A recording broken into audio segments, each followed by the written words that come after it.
The trip was going as planned when just before the ship was due to dock in Colombo, Sri Lanka, Hanjin went bust. Yeah. The company had become the first major victim of crisis in global shipping, which has seen profits collapse. The Two Mics, simulcast across the UK on Talk Sport and Talk Radio. One of the legendary shows of my life. Literally, one of the legendary shows of my life. Who was your favourite Thunderbird? Well, I always used to imagine myself as a Thunderbird pilot. Did you? And so I liked the guy who flew the one that had the big containers in the middle, the green ones. Well, that Thunderbird 2. Thunderbird 2 was Tracy, wasn't it? Well, they were all called Tracy. Oh, of course, they're all called Tracy. Yeah, sorry, yeah.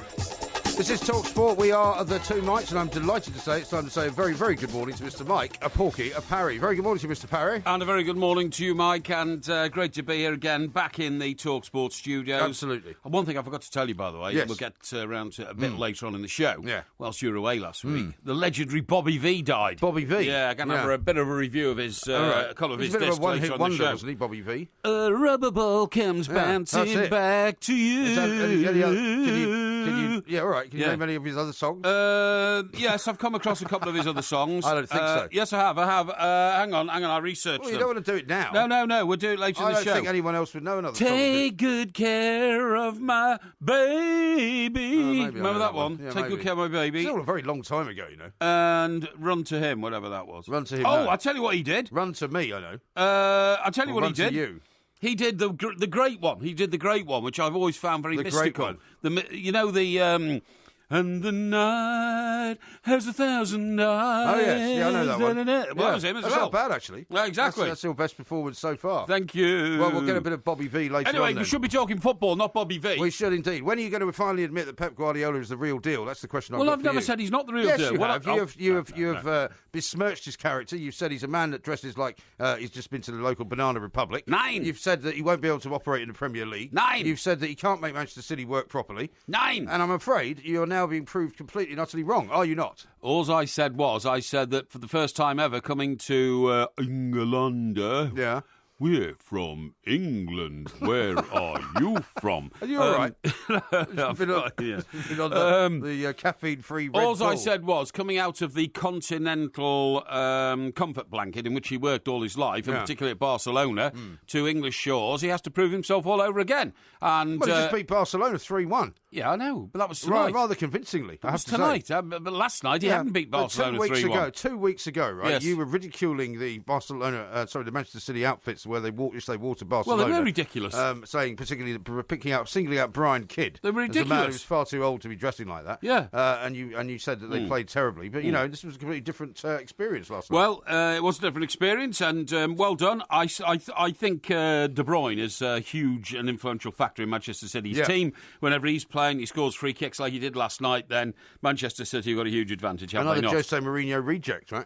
Yes, indeed. Yeah, like Mr. Lukaku.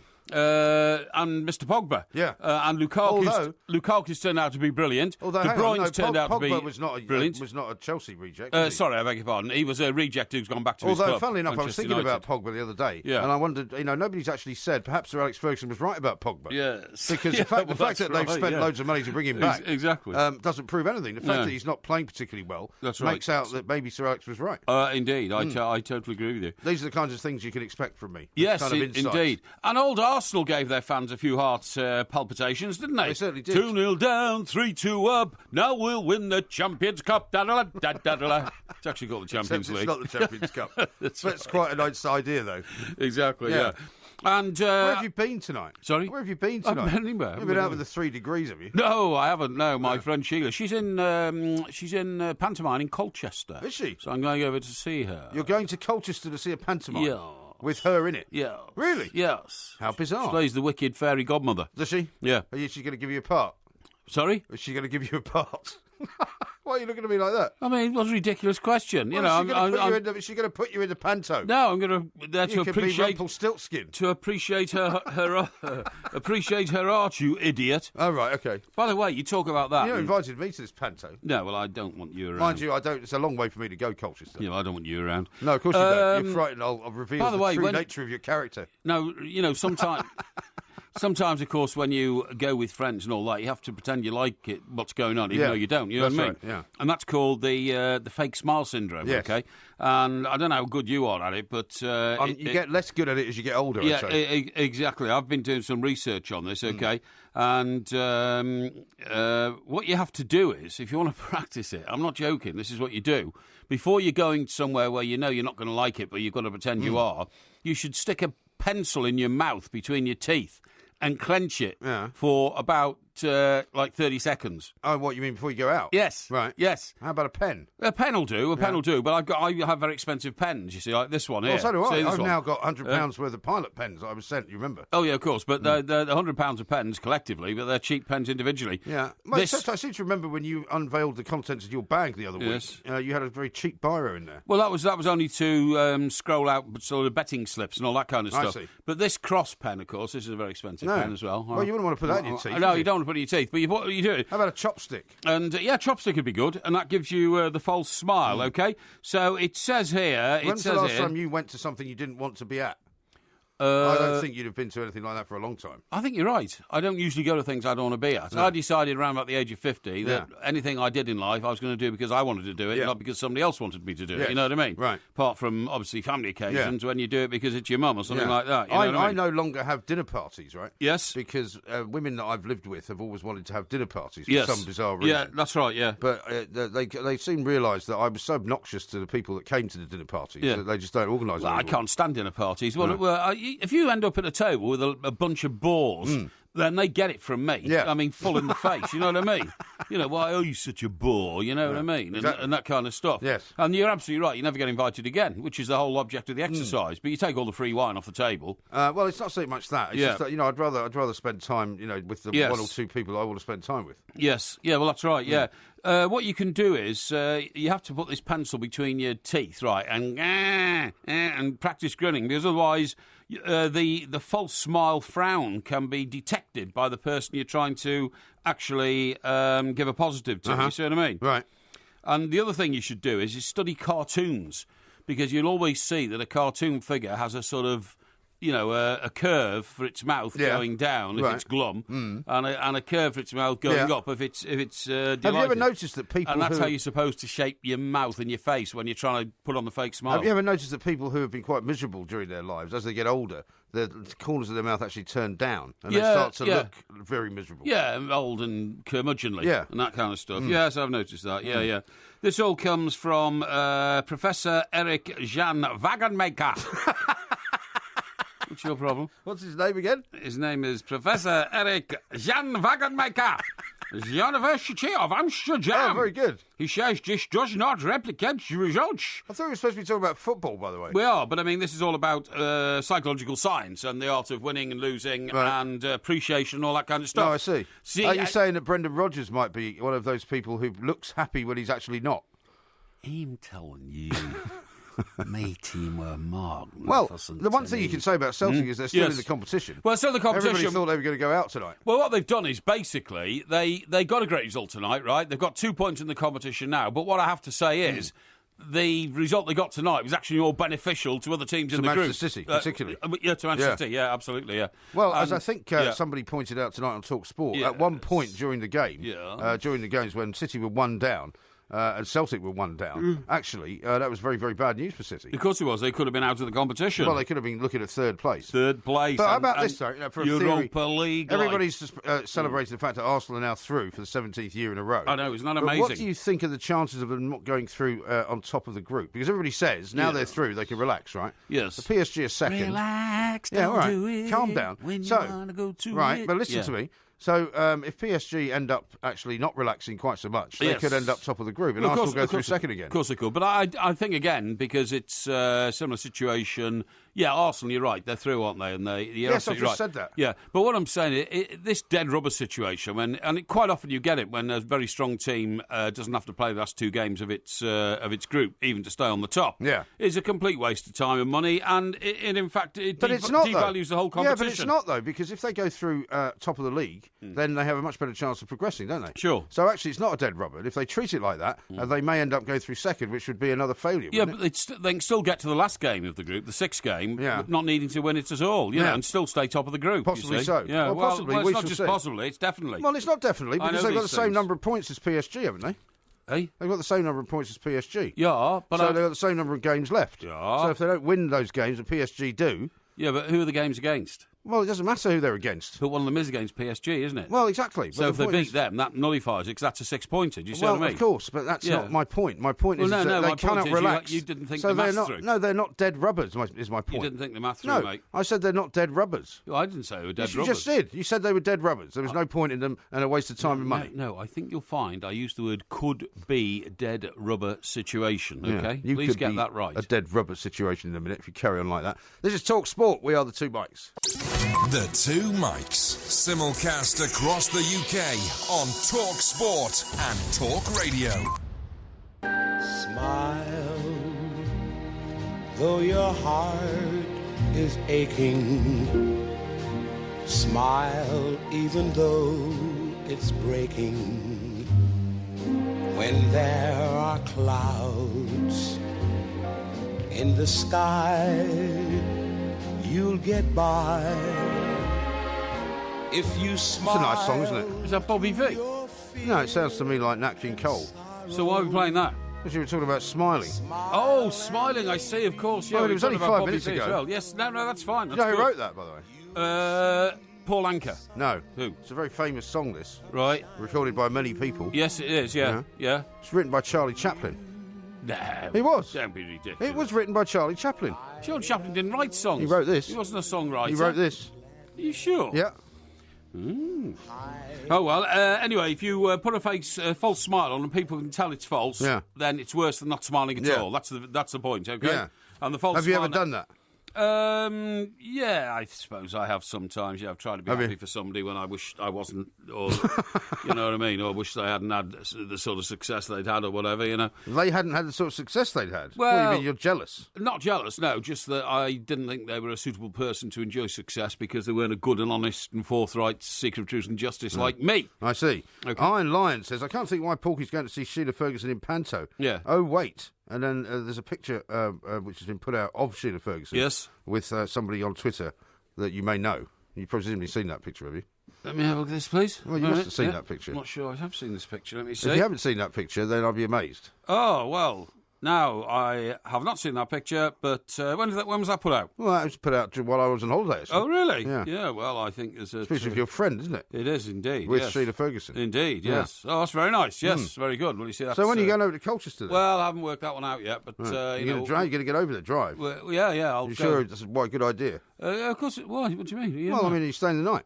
No, I don't know. I mean, I'll make arrangements, but I shan't be breaking any laws if that's what you're trying to insinuate. I'm not suggesting you would break laws. I just said it might be easier. Anything. Might be easier for you to take the train there and back. Well, that could be. We'll have to see.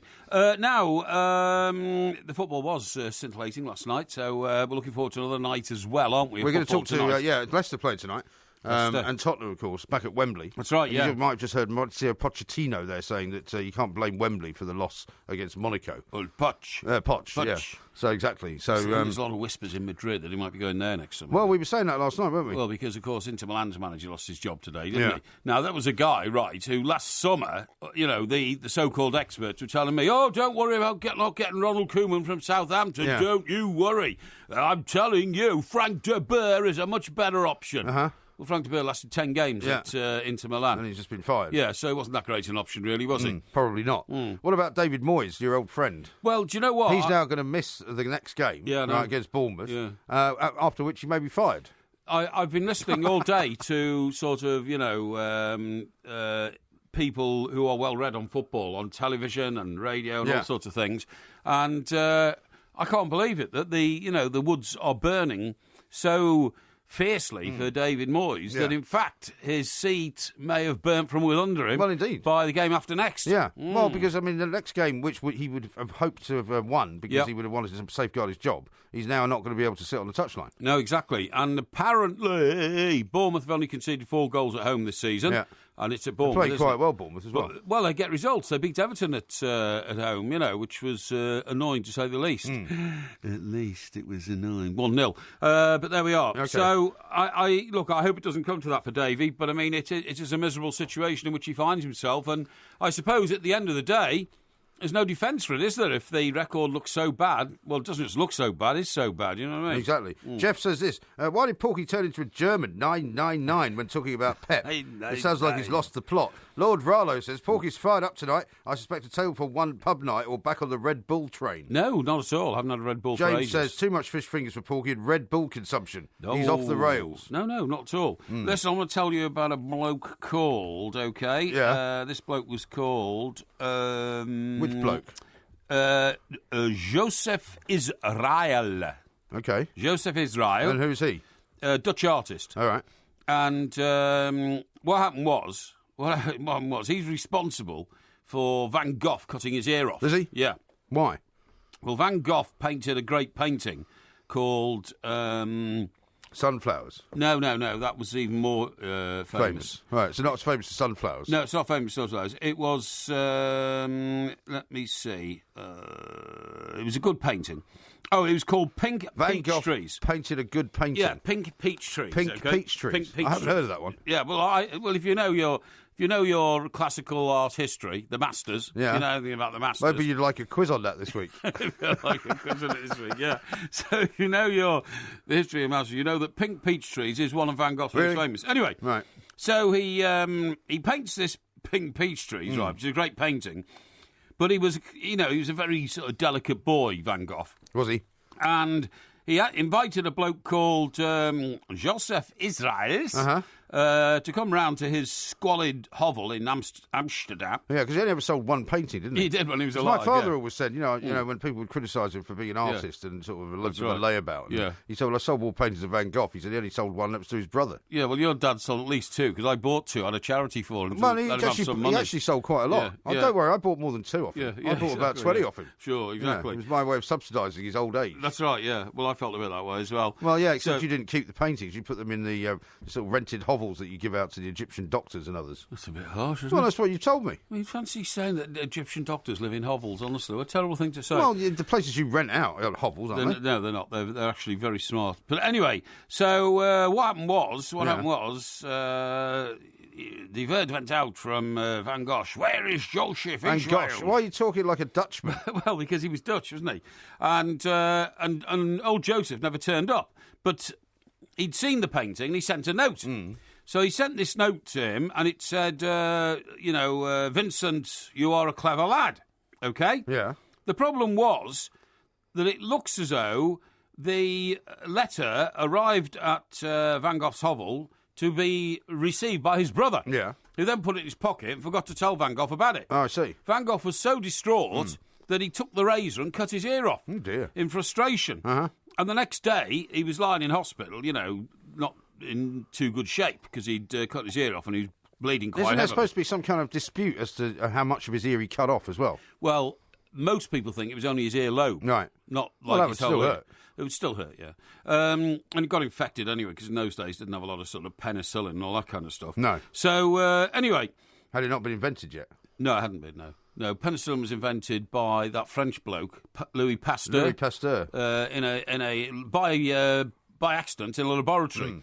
He left like something out overnight, and the culture of it sort of, incubated overnight. Yeah. Suddenly found he had penicillin. Yes. He could have become a multi-billionaire. Yeah. Instead of which he donated it to science and hardly took any money at all. Look at your face when you say that. Well, because he was a philanthropist. Yeah, well, he wanted to help the world. What a waste of money-making idea. Not everybody. I mean, how many people in the history of the world have ever invented something as good as penicillin and then decided, I'll give it away? I mean, that's like, it's like... You find that astonishing, don't you? I do. It's like... It's doing it for the good of mankind. It's like Bill Gates saying, I've just invented this company called Microsoft, it's worth $55 billion, but I don't want a penny out of that, isn't it? Right. Well, there's the guy that invented the internet. He didn't get much for it either. Yeah, but that was by accident because somebody nicked the, the format or something. It's like J.R. Rowling. Is it J.K. or J.R.? J.K. J.K. Rowling. J.R.'s the one in Dallas. That's right, it is, yeah. It's like J.K. Rowling saying, I think I'll write about, literally 1 billion books on this bloke called Harry Potter, but I don't need money for it, you know? Right. I mean, it's amazing. Anyway, getting back... some people are indeed that way inclined, and thank goodness they are. Well, you say that. But anyway, so getting back to old Vincent. Yeah. So what happened was an art historian who I've been reading about in my journals. Yes. So, Goff's brother was called Theo. Theo? Theo. And, Theo Van Gogh. Yeah, Theo Van Gogh, yeah, that's right. Yeah, not as famous as Vincent, obviously. Oh, Theo Walcott. But he said, had Vincent heard about the accolade from his country's most distinguished painter, Joseph Israels, who he admired for a very long time, he might never have picked up the razor and sliced his ear. Really? It said, we didn't know exactly what was going on in Van Gogh's mind at the time when he mutilated his ear. Yeah, I know what he feels like. Well, I mean, he obviously... I don't know what's going on in your mind either. No, he obviously didn't think it was Christmas Day, did he? You know, he's slicing his ear off. It happened on... Oh, well, funny enough, I didn't know it happened on December the 23rd, 1888. That's only 2 days from Christmas Day. It is, yeah. It was a period of artistic and personal turmoil in the artist's life. Mr. Bailey said that the letter suggested that Israels recognised... Why do you keep saying it like that? That's how it's pronounced. Okay. It's got a 2 little dot things over the E's. Eh? Umlaut. No, an umlaut's... 2 little dots. Oh, is that right? An umlaut, that's right, yeah. He said, Van Gogh is a budding young talent. But Theo never showed the letter to his brother. To this story. Yeah. And, what is it? In fact, here, I've just discovered this. I've just discovered this. Right. Theo never showed the letter to his brother because he felt so guilty about him cutting his ear off because nobody had said they liked his painting. He hid the dark secret for the rest of the time. Hid the dark secret for the rest of the There time, we are. James says this. The other day, Porky said Pep would be a failure in England due to having a bald head. Well, what I said was, I do think it's difficult for continental managers who, go around in these polo shirts and all that kind of stuff all the time to come to this country and shave all the hair off and feel the harsh, bitter winter cold of a November evening in Stoke City. All right. You think he might start wearing a bobble hat? I think he might, or grow his hair or something. Okay. I'm sure it must affect the way they think. Oh, you never know. I'm just going to give you this quick message from Andrew. He says, could you say hello to the lads working a 12-hour night shift at Orthoplastics? Oh, yeah. Wherever that is, I'm not sure. But, hello. Yes. This is Talk Sport. Hello, hello, hello. On DAB Digital Radio and 1089 and 1053 AM. The pressure's on now. Relieve the itch. Talk Sport. People are strange when you're a stranger. Faces look ugly when you're alone. Women seem wicked when you're unwanted. Streets are uneven when you're down, when you're strange. This is Talk Sport. We are the two mics. Ask Porky coming up a little bit later on. As I said, we will be deciding what the Porky quiz is going to be on this week, a little bit later on. Classical artist is, of course, now one subject that we could consider. Yes. But we'll figure that out in the next couple of days. Now, I've got just one message I want to read out. We don't do what was too that much song of this. about, by the way? Eh? What was that song? That was a Doors song. Yeah. People are Strange. Which is Strange. one of the great Doors songs. Right, okay. I think that's not by the Doors. I think it's by Echo and the Bunnymen. What's the relevance of playing it now? I don't know. It's just one of the songs that we play on a regular basis. Is it? We play it pretty much every 2 or 3 nights. Do we? Right, okay. Have you never heard it before? No, I haven't. No. Well, we've been playing it for about the last year. Obviously not been paying attention. On a regular basis, but obviously not. Now, this message is from Matt. Excuse me. Sorry. A lot of people ask us for birthday wishes and things like that. We do some of them. But this one I think we should read out. Right. Because he says, and he said it in a little while ago, he said, this is a really random message and I'm sorry, but please bear with me. I've been a huge fan of the Two Mics for many years. The radio you and Porky produce is second to none. I actually left a job because you guys stopped doing the mid-morning show. You guys made my boring job bearable, but I simply couldn't take it anymore. He says, the main reason for this message is to say thank you.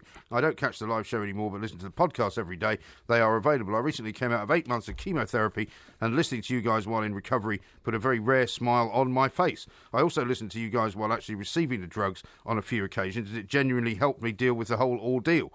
He says he's on the mend now, and he's back farming and very happy. He lives in Holmfirth at the moment, he says. I know Holmfirth, near Leeds.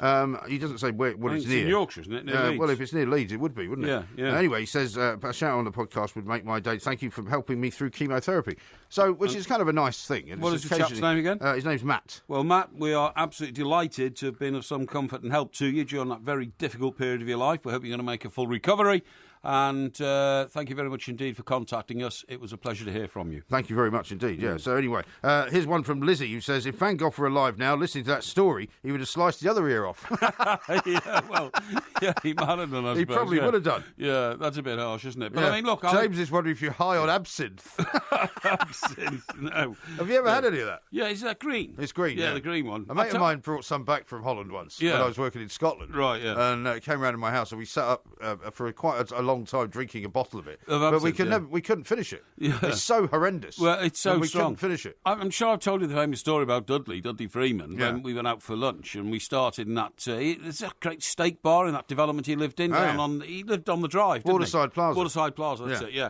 And they had this That was great... where he had the sort of cuttings library. Yes, that's right, yeah. And where he employed a load of young Polish women. Oh, he only employed Polish women, and he tried to have sex with all of them at the same time. Well, and not at the same time. Well, he did, basically. He succeeded with some of them, not with the others. But Yeah. the ones he succeeded with, when they found out that he was trying to actually, replicate his amorous advances to a colleague or a fellow worker, there were lots of women attacking each other with stiletto heels in right. Waterside Plaza. Yeah. It was It's an ugly scene. It was an ugly scene, and Dudley, by the way, what a Lothario he was. He was about 30 years older than these girls, Right. at least, wasn't Shocking. he? Absolutely yeah, shocking. 30 or 40. But anyway, so he said, "Oh, Michael, you must come over." And they have this great stabby on. Of course, as soon as Dudley walked in, the women waitresses, "Oh, Dudley, lovely to see you," and all this kind of stuff. He was a real sort of ladies' man. He was. So these two great steaks, and then he said, "Yes, come on, let's have a glass of absinthe," And I said, "Oh, I'm not really into that." Yes, you will be.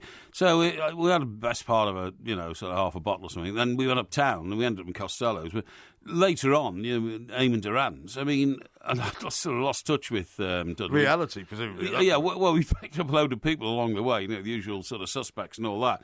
And then Dudley had this green mark which went down his chin, Right. under his chin, onto his neck, onto his tie, down his shirt, down his What, because of trousers. the absinthe? It was all green. It was green. He got so intoxicated and would drink nothing but absinthe, he was throwing it at his face, and it was running off his face all the way down his clothes, right the way down to his knee. I mean, it was the most bizarre thing you've ever seen. Horrible. And at some stage we had to sort of carry him out and put him in a car and send him home. Right. But nevertheless, very good. Okay. Right now I've got a correction here from Steve, who says, "I thought penicillin was Alexander Graham Fleming." It is. Am I going mad? Fleming. Not Louis Pasteur. Pasteur He came up sterilised with- milk. Well, pasteurised it. He did it. That's right. That's exactly. right, 'cause Exactly. his name wasn't Louis Sterile. right, that's it was right, Louis yeah. Pasteur. That's right. Yeah.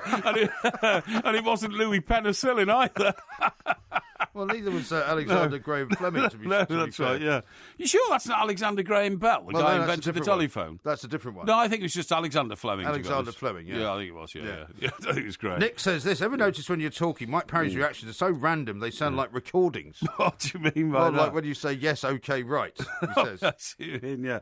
Now, I have this survey, right? You won't believe this, but it fits you down to the ground, Me? right? Yeah, this is a great survey. It says that some people, you want them, have stuck with their favourite brand of wine, like Pinot Grigio or Merlot, Right. longer than they've stuck with their marriage. Well, I'm sure that may be true. I mean, I'm sure that's true. Although I must say, I don't like any particular Yeah. one brand of wine or one particular Yeah. grape. I mean, I'm Yeah. quite sort of generous. Well, it says in the here- types of wine that I drink. It says here, wine lovers stick with their preferred variety for longer than many stay with their partners. Pinot Grigio is the top choice for British drinkers. I tell you what, whoever first brought the first bottle of Pinot Grigio to this country deserves some sort of honour from the Queen or Really? something. Well, knighthood. Because, I mean, it's the favourite wine here now. I'd never heard of Pinot Grigio when I was in my disco era, right, when I have to admit we mostly drunk cheap beer. And Yeah, because, I mean, you wouldn't have drunk wine in those days. Never would you? drunk wine. If you went off the off the beer, you went on to the Bacardi and Cokes or the gin and tonics or something. Never heard of Pinot Grigio. There were no wine bars to No, speak of no. in Britain until about the sort of mid to late 70s. I mean, when I first started, summoning up the courage to take young ladies to restaurants when I was about 18 or 19, the only wine I knew, because my dad... Machias Rosé, right? No, Blue Nun. Blue Nun? Yeah, because... But it was usually Machias Rosé in a basket. I think Blue Nun was a German one, wasn't it? It was, yeah. Yeah, that's right, German, Horrendous yeah. stuff. And the only reason I knew about that is, my dad used to get a bottle in on Christmas Day. Yeah. You know, and That's a special treat for everyone. and I used to think this 18-year-old girl sitting opposite me in the, you know, the sort of the local... Local Italian? No, it wasn't local Italian. It was a local... what were they called in those days? Like, sort of the equivalent of the Carvery type place, you know what I mean? No, right, Toby Carvery. No, it wasn't Toby Carvery. They're following me on Twitter now, Toby Carvery. Have they? Yeah, well, I'm glad about that. But, you know, I thought she'll think I'm very sophisticated ordering the Blue Nun. But was it those steakhouse places? Yeah, it was. Yeah. It was, yeah. You're absolutely right. Oh, Aberdeen Angus. It was the Aberdeen Angus, Yeah. that's right. There was one in Swiss Cottage. You're absolutely right, yeah. All the time. And yet it was the most ghastly rubbish I've ever tasted, because it is actually... It's Riesling. Generally speaking, isn't it? Somebody told me it's actually only supposed to be drunk with your sweet, a bit of cake, you know what I mean? Well, that kind of stuff. No, it's not a sweet wine. You know, like Sauterne? Like a Sauterne. Yeah, no, it's not a Sauterne. It's more likely to be a Riesling. Yeah, but it's not very nice, But anyway. it's sweeter rather than drier. But you're right about the Matthias Rosé. Yeah. I mean, that was the other one, you know. Oh, Matthias Rosé, please, you know. And I remember my parents. I mean, my parents didn't start drinking wine until we did, basically. Yes. So when we got to sort of 17, 18 and started drinking wine, they drank wine. Until then, if they were having a drink at home, it would be a whiskey or a gin and tonic. Well, that's right. Nobody did bottles of wine. No, that's what I agree. Now, the rest of my survey says some 52% of drinkers said they remained loyal to their preferred grape for 10 years or more. Oh, yeah. 53% had been with their partner for the same amount of time. Is that the average partner's last 10 years? Yeah, 10 years, yeah. I did quite well then. I did 14. You did very well. However, almost 1/5, 19%, had been in their current relationship for less than 3 years. Oh. So the wine had lasted them 3 times as long as their relationship. That doesn't surprise me. I'm going to give you now a list of the wine favourites in this country. Okay. Pinot Grigio, number 1. Yeah. Number 2, Merlot. Okay. Number 2 equals Chardonnay. Okay. Now, I drink all of those. I'm not a big fan of Chardonnay, actually. I like Chardonnay. Prefer Sauvignon Blanc. Oh, well, let's see, that comes number 4. Does it? No, for me, Sauvignon Blanc is just too tart. Yeah. It's too sharp, you know. Number 5, which I can't stand, I don't know why, but I cannot stand this, is Rioja. I cannot stand. Rioja? I don't know. It's Spanish, isn't it? What's wrong with Spanish wine? I can't stand it. I hate it. I spit it out on the What floor. about white Rioja? Have you tried that? Oh, even worse, like vinegar. Oh, it is. Oh, it's like vinegar. That's rubbish. Anyway, There's some very good white Riojas. Number 6, Shiraz. Shiraz, yeah. Number 7, Cabernet Sauvignon. And again, far too sharp for me. Number 8... It's quite rich, that. Yeah, it is, yeah. Number 8, Riesling, which I don't mind, you know. Well, that's what Blue Nun is. Oh, is it? Oh, no, I just told you that. Yeah, you did, yeah. And then 9 and 10... 9. Malbec. Malbec. Malbec. Yeah. Where's that from? Malbec? Well, it depends. It can be from lots of different places. Yeah. But the original Malbec grape comes from France. They grow it a lot in Argentina. They grow it in Chile. You can probably get Malbec in Australia as well now. And then number 10, Pinot Noir. Yes. Pinot Noir. What colour's that? It's red. Red, of course it is, because Pinot Grigio is... so that must be Italian as well. Pinot Noir is the dark grape. Oh, yeah, Pinot Noir. Oh, yeah, black grape. Yeah, that's right, yeah. Funnily enough, when I got back from Sicily, I was sent an email by my wine supplier to say they've just got some very nice Sicilian wine. I've just ordered a case of it. Oh, yeah? Oh, from where you've just been, you mean? Yeah.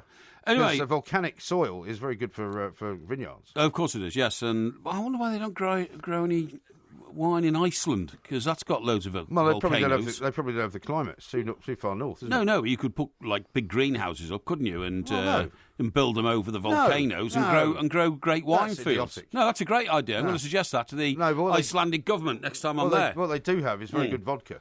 Vodka? Yeah, they do. Yeah, I agree. Yeah, which is filtered through volcanic rock. Yes, that's right. I bought some of that when I was there. Anyway, we haven't got any more time for this nonsense. You've never been to Iceland? You've never been to Iceland? I have been to Iceland. No, yeah, I have. No, all right, we'll talk about that in a minute. No, you passed through Iceland. I have been to Iceland. Thank you very much indeed. We are the Two Mics. This is Talk Sport. The Two Mics, simulcast across the UK on Talk Sport and Talk Radio. Blue Spanish eyes, teardrops are falling from your Spanish eyes. Please. We seem to be having some kind of retro type show going on at the moment. So why are we playing that then? Is that because of Rioja? It's because I said I don't like Rioja. It could be because of that. It could be because of Pep Guardiola, perhaps. Oh, Pep Guardiola. Who's got Spanish eyes. Yeah. Hasn't he? Well, he's Spanish, so... And his eyes presumably are also Spanish. Yeah, exactly. I don't know if they're blue or not, that's all. He's got dark, brooding eyes, in my view. Yeah, I'm not sure if they're blue, actually. I've not looked at closely at his eyes, but they do play in blue. Now, there's a great one here from O'Hara, who's done a tweet that says, "Who shot JR?" with a picture of J.K. Rowling. Oh, right, yeah, okay, yeah. Yeah, well, that was just a slip of the tongue, don't worry about and that Robbie one. sa's, well done, Matt. I hope you make a 100% recovery, and well done to Too Much for keeping him happy, which is very Indeed, nice. yeah. And also here, from Coxie Loxy, a retro advert has been posted on Twitter. Oh, yeah. And it's the advert for Blue Nun. Right, that's great. Which shows a nun basically skating on some ice and then some wine being poured. Oh, lovely. One of those really, really tasteless 70s ads. Yeah, But anyway, yeah, let's sounds talk to very Mr. Ian tasteless. Bishop, who may or may not remember Blue Nun and may not even drink it, but he's got something to say, I'm sure, about Manchester City last night. Ian, a very good morning to you. How are you, fellas? Okay. Yeah, Very well indeed, thank you. Very well indeed. Now, I mean, Mr. Parry here has always said that Pep Guardiola is yet to prove himself in the Premier League. I think he's gone some way to doing that last night, hasn't he? Yeah, didn't we have a chat a couple of weeks ago about it? Yes, we did, and I think you were quite rightly not very happy with what he was coming out with. Yeah, he was actually playing in the Champions League last night. Yes, I know that. Yes, thank you. I realised what he Yeah, was playing in, yeah. and he just beat Barcelona at their own game. But he's good at playing in the Champions League. Do you mind if I ask Ian? The point is, Ian, he's taking you off the trail again. Pep Guardiola's ability in the Premier League in this country is very, very different to his experience in the Champions League. Yeah, it is slightly, but I remember saying he's still sitting joint top of the league as well. So, you know, everybody has a couple of hiccups, don't they? But if you can have your hiccups and still be up there, you know, we can say the same about, you know, is Arsenal going to do it? Liverpool, you know, they all looked good last weekend, didn't they? I think they all knocked 4 goals in. Yes. They all knocked 4 goals in, but, I mean, some of them look like they're going to concede a little bit more often than others. So, you know, but as far as Pep, you know, like we said, he's going to stick to his guns, isn't he? He's one of them people. Indeed. He's going to stick to the system, yeah. To be fair, mate, the first half, I thought it was I feared for them, didn't you? Yeah, oh, absolutely, you had to. So, well, it was a very open game, wasn't it? Yeah, it was, yeah. But the thing is, I suppose, I mean, do you think the fact that he had Aguero playing was an admission by him that he should have done that in the first leg, not the first game? I don't know. I honestly don't know, because I think he was, like we said, it was tactical, I think, in Barcelona. He said he needed an extra midfield player and went without the regular centre forward. You know what that does, though, as well? I think that lights a fire up everybody else in your squad. I think that tells them that if he's going to leave him out, nobody's safe. Yeah. It fires them up, and it seemed to fire Aguero up as well. So even though it may have been through anger or whatever it was, his performance at West Brom was a reaction that probably carried over to the game today as well. Sure. A lot of the back pages this morning, Ian, are focusing on Kevin De Bruyne, not surprisingly, because of that free kick goal of his, which was terrific. Yeah. But because, you know, it's hard to imagine why it didn't work out for him at Chelsea in a way, you know, and he's another sort of Jose Mourinho reject. Yeah, I was always baffled with that one. You know, he's always been a quality player, hasn't he? And when you get somebody that good at that age, I think you'd have to give them a little bit longer. You know, who knows what was going through Jose's mind at the time, or he obviously just didn't fit into his system, because I think even at Chelsea he showed flashes of what he was going to be capable of. It was a bit of a mystery. But there's a lot of strange things happened at Chelsea, hasn't he? Lukaku going out on loan all the time, Moses going everywhere, and now he's back in. Yeah. You know, it's not the first strange thing to have happened there, is it? Talking about people who've come back, what do you make of Pogba, Ian? Because it's not working for him. He's actually getting more pictures in various publications for dressing in a bunny suit over Halloween than he is for being a footballer. It will never match your Christmas party outfits that we had, mate, trust me. Really? Yeah, yeah. Well, we'll have a few retro pictures of those delivered, please, to this show. I think they're all burnt anyway. So okay. But I mean, seriously, I mean, is it too early to say that this has been a disastrous purchase? I think it's too early. You know, when you come with that price tag, it always puts that pressure on, doesn't it? People expect Man United are on fire and as a squad, as such, you know, they'd come out of that problems they had with the managers before, and Mourinho coming in, it sort of took the limelight off everything else.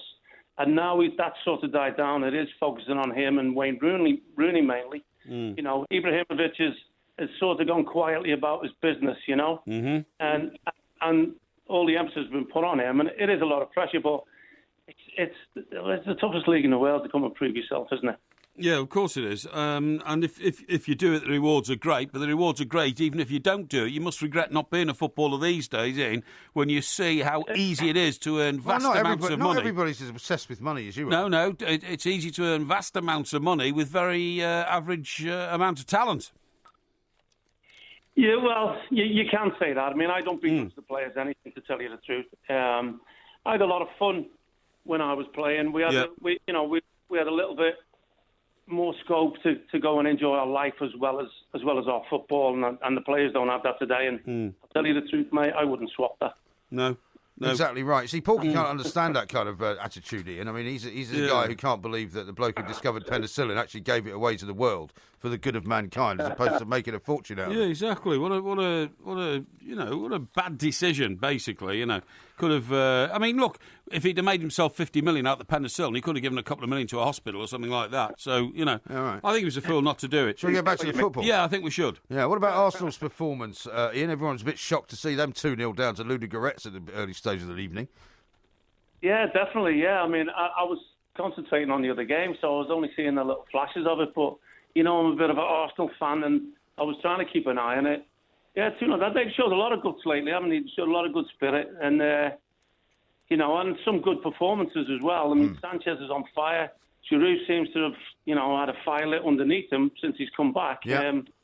I mean, it just goes to show, if you see the City-Barcelona game, where there is no real target man type centre forward, Giroud has shown just lately that there's still a place for him. There's still a place for that type of player. Exactly. I think at times City and Barca were lacking that.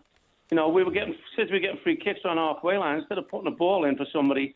They really lacked a little bit of, a little bit of height, and they were playing backwards, especially in the first half. You're getting a free kick on a halfway line, and then playing it back. Ended up at your goalkeeper. It's just a little bit strange to me. Yeah, very strange indeed. Now, looking ahead to tonight, Ian, of course, Spurs going back to Wembley Stadium. Now, do you, as a former professional footballer, believe that the strange surroundings in which they play their Champions League games affect their performance?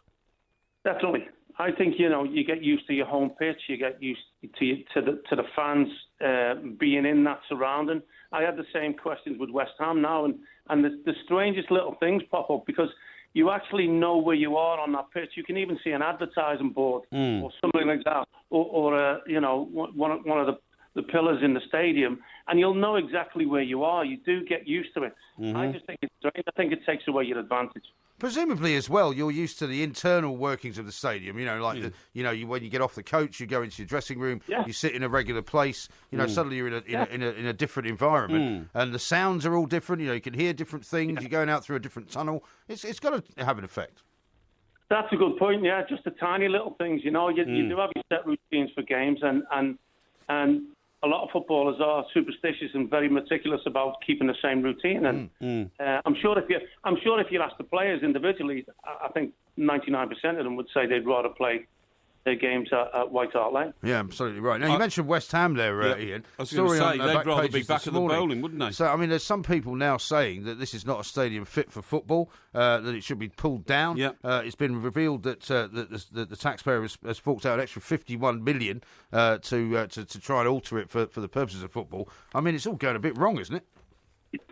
Well, it is. They've had a couple of results there, haven't they, lately? They beat Chelsea and they had the 1-0 win against Sunderland. Before that, it was a real struggle, and there's problems in the stands itself. And it all adds to the pressure. Now they're saying about, the money side of stuff. It just doesn't seem like a football stadium, does it? It wasn't built for football. No. And it's actually been seen, to come out and be like that. It's gone in reverse, actually, Ian, because years ago, when there wasn't a lot of money in society, you had to have multi-purpose stadiums. That's why you had a dog track around Wembley Stadium and all that kind of stuff. But we can afford to build purpose-built football stadiums now, so to actually incorporate one that's, got the space for an athletics track in it is ridiculous. It really is. Of course it is. Well, even going back to, my time, when teams were ground sharing. Yes. Because of the situations, Yeah, no, I totally agree with you. What's happening with Everton's ground, by the way? What's the latest on that? We've got a new site, potentially, further along the Mersey, sort of northish, but on the edge of the river. So not very near Stanley Park? Or?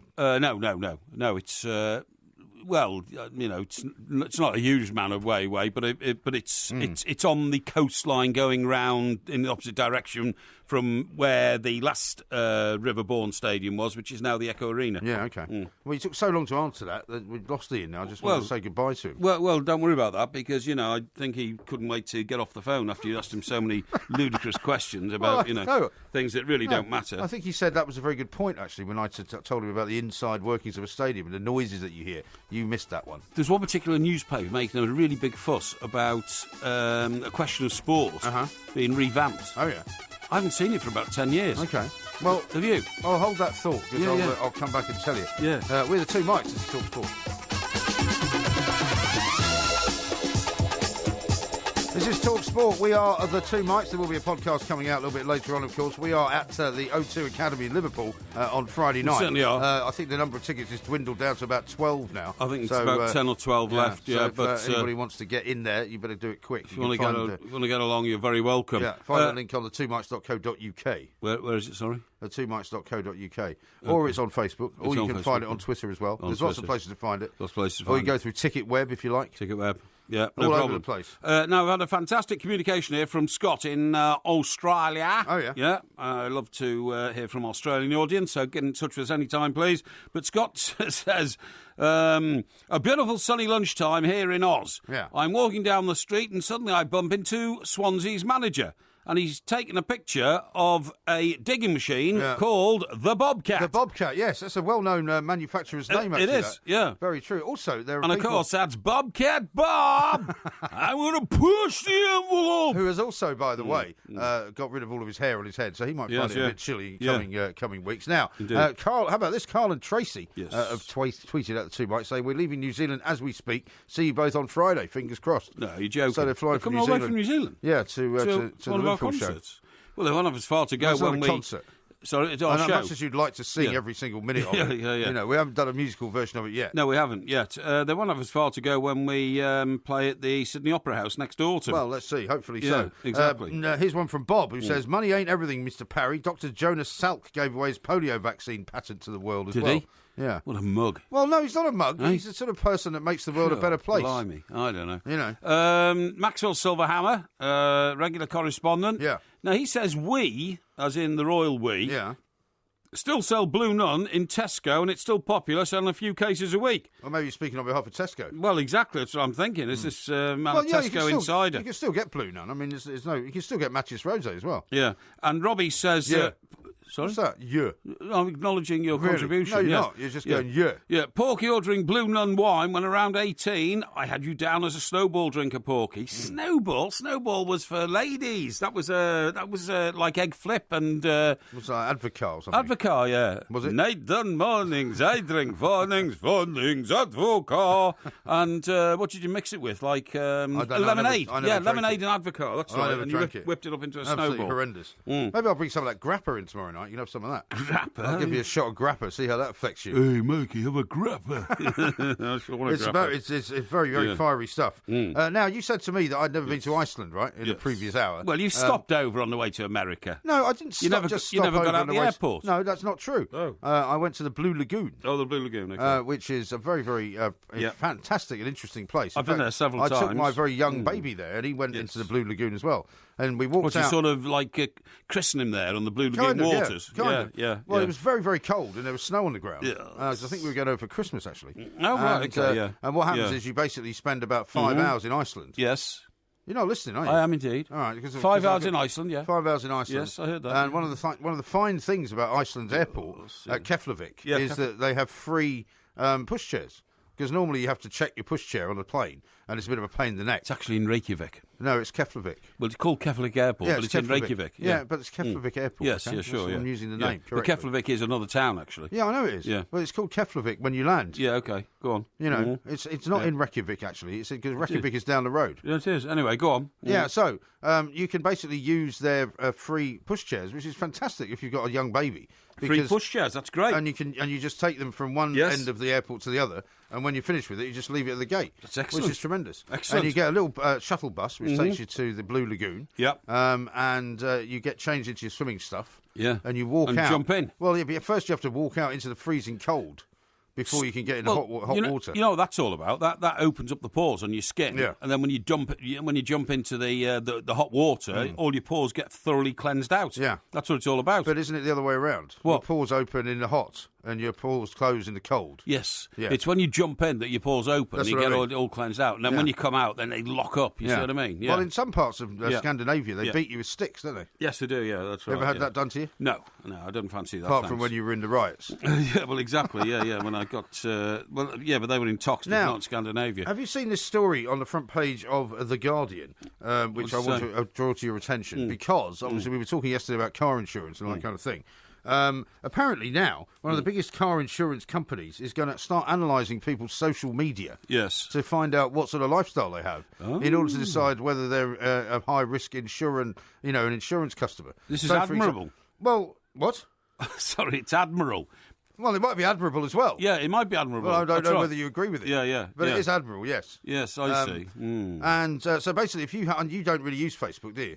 I never use Facebook. Well, you do, actually. You have a Facebook page. I have, and people keep saying, have you been on your Facebook page lately? And I haven't been for years. No, you haven't. But, I mean, whoever set up your social media account, because you can do this, has set it up in such a way that when you tweet, it also goes out on Facebook. Oh, really? I didn't know that. Nobody really looks at your page because you're not very active on it. No, exactly. But if, for example, you did what a lot of people do, which is post pictures of you partying, drinking, yes, I see, driving very fast down a road, they're going to say you're a high risk. Yeah, and we're going to put your insurance up. Well, I tell you what, the thing is, we all lost our anonymity the moment we signed up to social networking, didn't we? Well, exactly. Because, you can get away with most things in life, but in this day and age, with so many CCTV cameras in this country, there's nothing you can do in this country now without being captured in camera. Well, we've even managed to capture the guy who stole my shirts. Exactly. Not that that's done us any good, Not done any good. No, we need an update on that. I'm going to try and help out there, by the way, this week. I am, What do you mean? Well, I can't say anything. What do you mean help out? Well, I'm going to try and help out. Well, help catch the guy? Well, I can't say anything more. But anyway, what I'm saying is that, CCTV camera, CCTV in the streets, CCTV on trains, on buses, CCTV everywhere in offices. I have to say, I've never seen it being used for a bad purpose. I haven't got a problem with it. No. All these people, civil liberties and all that. So they say, for instance, I remember I was in Chester recently, and you actually see the CCTV cameras on the lampposts, okay? Yeah. Now, actually, that's quite unnerving to see them move as you walk past or something like that. I didn't think they were following me or anything. They just happened to move at the same time. And you think that really is Big Brotherish. But I believe sincerely that if you're not doing anything wrong in this country, what does it matter if a camera's watching what you're doing? Yeah, not really. I mean, I suppose it depends in a way what they're using it for. I mean, one of the conversations that people are having at the moment as well is about sort of these trackers in cars, whereby you can now be tracked everywhere you go. Yeah. Now, again, you might say, well, I don't really mind that. I don't mind that. But, it depends on what they're using it for. What are they using it for, then? Well, if they're giving it to, say, for example, the data, maybe they're selling the data, possibly. Yes, that's if they're selling it, say they're selling it to an insurance company, right? Well, why would that matter? Well, it might matter because they might say, well, you've spent a lot of time going from this point to that point. Yeah. You've gone from this point to that point. Yeah. Quite a lot of these points appear to be pubs or restaurants. Yeah. You know what I mean? I mean, they can start collecting information which you might find to be intrusive. Maybe. Let me read a bit more about this story you've pointed out to us. The insurer, that's Admiral, will examine posts and likes by individual Facebook users, although not photos, looking for habits that research shows are linked to the traits within the individual. See, I don't believe that. Why would they look at the posts and not look at the photos? I don't know. Because the photos are what Facebook is all about. Yeah, of course, yeah.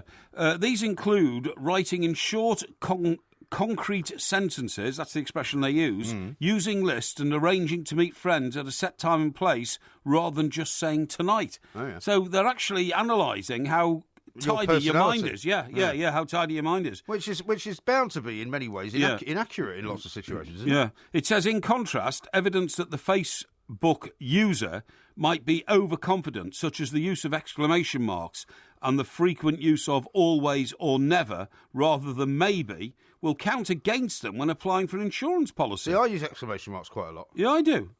The initiative is called First Car Quote, and officially launches this week. It is particularly aimed at first-time drivers or owners, although anyone with a driving licence can apply. Yeah. Interesting times. Very interesting times. Lots of other big stories to talk about. And also we will be going over to Vegas to catch up on what is going on with this Dragon Casino, which is being built specifically to lure Chinese gamblers into America. Indeed. How about this from Becky, who says, Two Mics the musical. The full range of Porky's musical talents could come out. Well, indeed. Doesn't bear thinking about. I think it does. This is Talk Sport. The Two Mics, simulcast across the UK on Talk Sport and Talk Radio.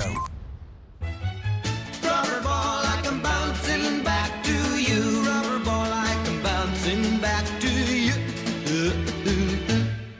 I'm like a rubber ball, baby, that's all that I That's am Bobby to V, you. right? That's Bobby Who V, you were yeah. talking about earlier. And do you know what happened? He, now, I know people are going to say, what's his relevance to all this? But, I mean, he is a legendary singer. Right. And did you know that what happened was Buddy Holly was due at a concert, right? Yeah.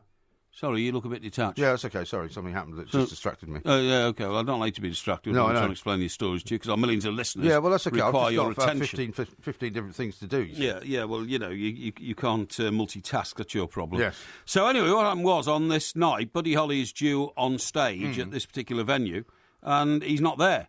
And, of course, in those days, they didn't have mobile phones, No. but there was a very bad storm going on at the time, if Oh, you yeah. remember. And so it just so happened Bobby V was in the vicinity. Uh-huh. So they rang him up, literally, and, you know, he's in They that- didn't know what happened to Buddy Holly. No, this is the shocking story. Right. And they said, Bobby, you know, Buddy Holly's due, but there's a terrible storm on, and we feel he might have been held up. Telephone lines are down. Can you come over? He said, yeah, sure, leave it to me. And Bobby V came over and did the show, and it wasn't until the end of the show they found that Buddy Holly had been killed. Yeah.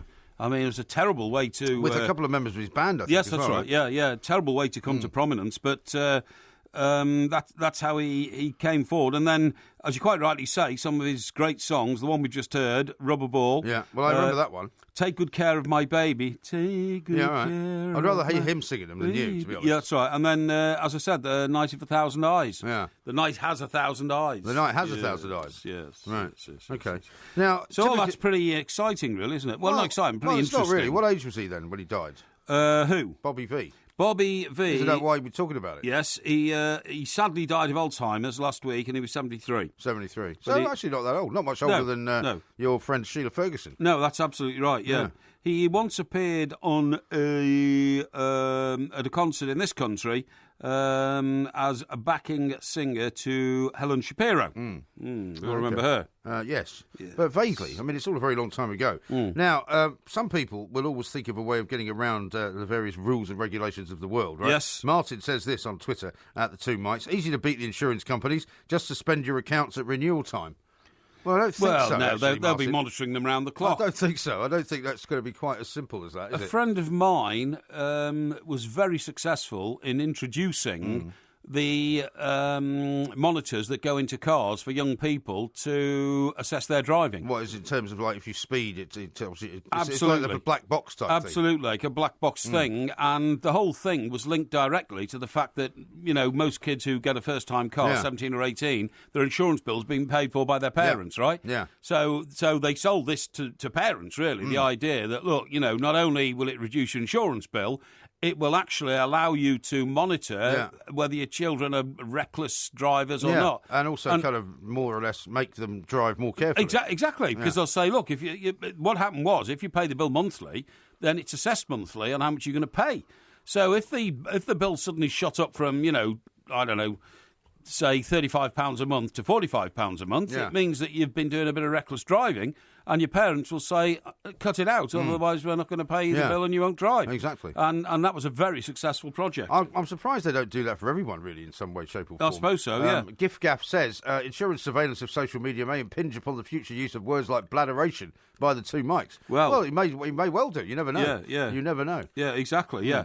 I can understand what you're saying. If you know, if we suddenly started sending texts to each other, you know, how's the bladderisation going tonight, mate? You know, a newsman said, "Oh, just on the 6th bottle." Yeah. But actually, we don't do that. Right. What we do is we say we went out for like a social gathering, which involved a bit of bladderisation. Yeah. I mean, I'll sometimes put out a picture of the wine that I'm drinking. Yeah, sure. Just because people are interested in the wine that I drink, and they might want to try it. But I don't think we've ever seen a picture of ourselves in the sort of condition that you see girls in Newcastle in on Halloween. You know what I mean? Certainly not. All over the floor and the pavement, clothes in disarray and all that. That's not my scene. No. Not my scene. No, you'd gone to bed by the time those girls started staggering into the hotel. Shoeless. Probably. Without shoes. Yeah, that's right. Yeah, with probably. sort of terrible marks all over them. Probably. Very shambolic. Jack says this, the Blue Lagoon is a chip shop in Glasgow. Yeah, I think it is, yeah. Well, I know it is. I used to go there. You used to go there, did you? Yes, Yeah. okay. It's just up the road from a wine bar I used to frequent, actually. That's not on Sucky Hull Street, It's is not it? on Sucky Hall Street, no. No, it's a bit closer to Buchanan Street, but it's sort of around the corner. Oh, okay. Now, talking about pop stars and Bobby V and all that, Yes. what about Mariah Carey? Mariah Carey calling off the engagement to Australia's richest man. That's old Jamie Packer, isn't it? Yeah, you mentioned this last night. Yeah, but what I didn't know last night was what I found out today. Yeah. So I thought, oh, well, I see, they were going to get married. She's obviously a free woman, all that kind of stuff.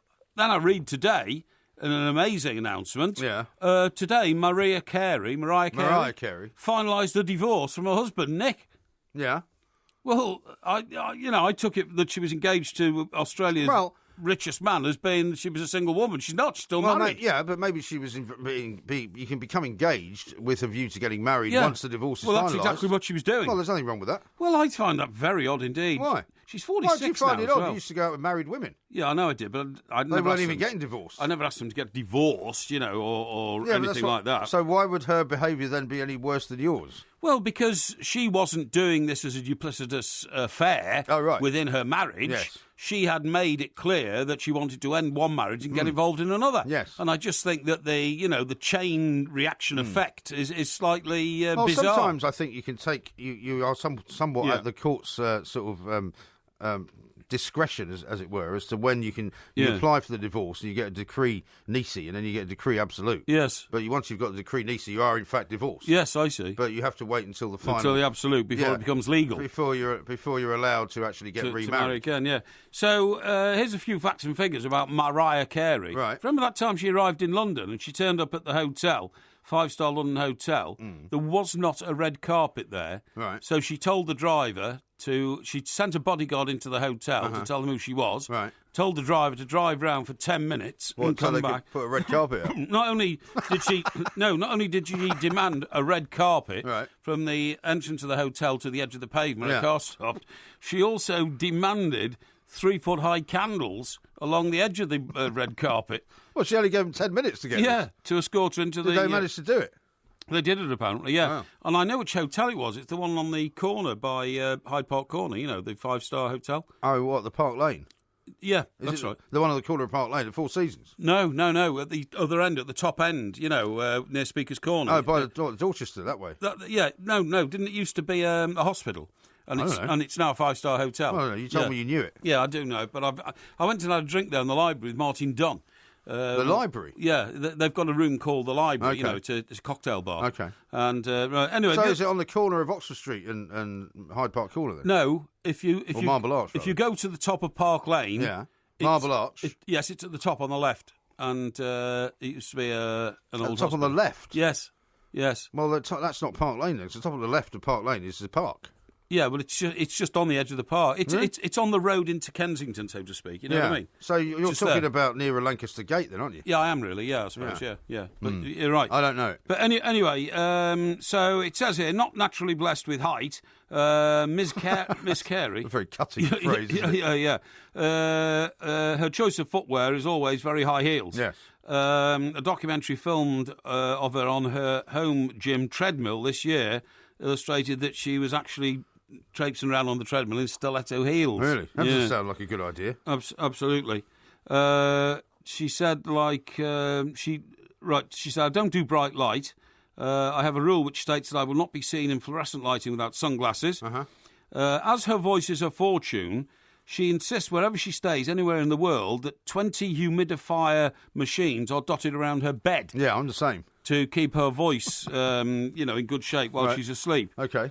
Did she not also have some kind of episode where she was staying at the Plaza in New York and she ordered some room service or something was ordered for her by one of her many minions. Right. And the sandwich came, whatever it was that she'd asked for, and it was wrong somehow. Right. And so she basically threw a complete wobbly, threw herself sort of onto the bed, you know, had a massive tantrum, and then disappeared, ran out of the hotel, and went missing for something like 10 hours. Really? And they found her sitting on a bench in Central Park. Really? Yeah. Good God, that's a nervous breakdown. Well, she said she more or less had a nervous breakdown over a sandwich. A sandwich, my God. Right, it says here, before a concert, flunkies are barred from talking to her before any performance. They must communicate instead through sign language. Seems a bit odd, doesn't it? You know. Yeah. Or placards. Yeah. Right? Okay. In 2009, when she was booked to turn on the Christmas lights of London's Westfield, in addition to her enormous fee, she requested and received 20 fluffy kittens given to her on the night. 20 kittens? 20 kittens. Well, what would she do with those? I've no idea. There's no way she could take them back to America. I've no idea, mate. I can't tell you. That's ridiculous. Yeah, absolutely. After letting... Sounds like he's had a bit of a lucky escape, this guy, Jamie. Well, you could say that.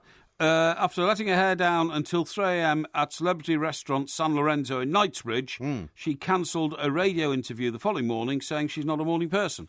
I mean, that's bad behaviour, really. Well, it's rock star behaviour, isn't it? Yeah, I suppose it is. I mean, you would bad. be disappointed if people like her behaved in a different way, wouldn't you? I mean, that's the whole point. I mean, you're always saying that, isn't it now terribly boring that all these pop stars behave so well? Yeah, well, I suppose they're not so. throwing TVs out windows anymore. They're not driving Rolls Royces into swimming pools. I'm only thinking whether you and I were sitting there waiting for Mariah Carey to walk in, you know, for a long-awaited interview, and she suddenly said, "I'm sorry, I was out dancing last night. I'm not coming." Yeah, you know, that would be hard to bear. It wouldn't be that surprising. It reminds me of that time we went to interview the guys from, the other guys. Oh yes, that's Mark right. Wahlberg. Yes, right. Remember? Yeah. Wahlberg, no. And, Will Ferrell. Will Ferrell, that's right. Will's most famous actor. Yeah, and we were sitting there in a room in a hotel waiting for them to finish the previous interview they were doing. That's right. And you said to me, "Why the hell are we waiting for these guys?" That's right, yeah. And I had to point out to you they were the two biggest Hollywood superstars at the moment. And then when I went into the room, I remember whispering to you, which one's which? Yeah. Yeah, that's right, I couldn't tell. Well, it was my fault. I hadn't been watching much cinema lately. Well, you know were what I mean? invited to the film the night before, but you just didn't bother turning up. Yeah, that's true. Now then, it says... we've seen the time. Yeah, just here, very quickly. Well, we're going to stop. We've got a guest to talk to. That's good. I love guests. Yeah, great. This is good. Yeah, we're going to talk to a guy in Las Vegas. Excellent. He's not actually in Las Vegas, but we talk to him about Las Vegas. Excellent. About Chinese casino. Okay. It's called the Dragon. They don't actually serve Dragon there, though. No, of course not, no. This is Talk Sport. On DAB Digital Radio and 1089 and 1053 AM. A terrific performance. Turn of pace and eye for goal. Shout about it. Talk Sport.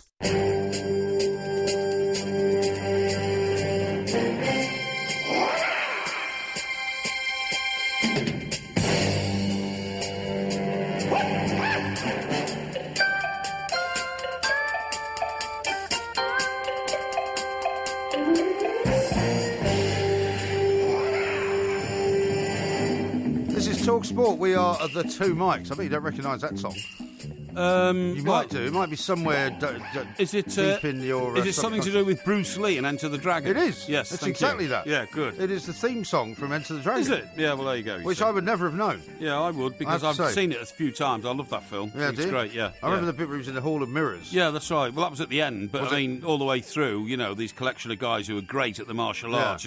Ha, hoo, ha, hoo, wah, ba, ba, ba, ba. It's great, yeah. Yeah, okay, I'm glad you enjoyed it. Yeah. Now, we're going to be talking about a place called the Lucky Dragon Casino, because over in Las Vegas there's going to be one opening, the Lucky Dragon Hotel and Casino, which is aimed at appealing to Chinese visitors. They're going to have authentic Chinese food and other comforts from what they would call the sort of the homeland of China. Indeed. We're going to talk now to Chris Cerroti, who is US editor with Gambling Compliance, to find out whether this is something quite significant. Chris, a very good morning to you. Welcome to the show. Thanks for having me. Not at all. Hi, Chris. Now, it so happens that just as we are speaking to you, there is a poker tournament going on, which we're watching live here in London. $8 million, I think, is the prize money. So just before we talk about this hotel, let's talk about that. There's 3 guys left in it. One of them's from Vietnam. And I guess if he wins, that's going to be a huge boon to Vegas for the Asian market.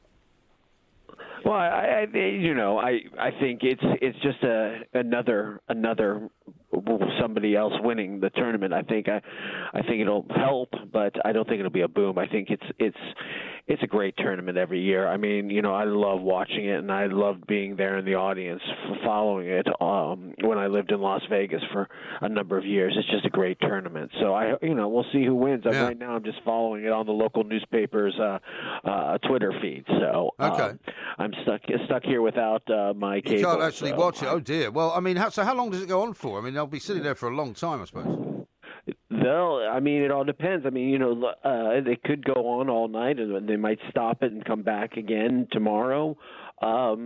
Or, sometimes, it's about 20 minutes later or maybe 45 minutes later, somebody will make a move and they'll all go in and then it'll be over. So, I mean, you've seen that in the past few years. So you never know. It's just something fun to watch and just see who wins. It's a great tournament. The World Series of Poker is a great tournament. Okay, so, Chris, tell us what is the significance now of the opening of the Lucky Dragon Hotel and Casino? Is this now America realising that the new money in the world, and certainly the world of gambling, is going to be coming from China, where I think betting and gambling opportunities are pretty restricted, aren't they?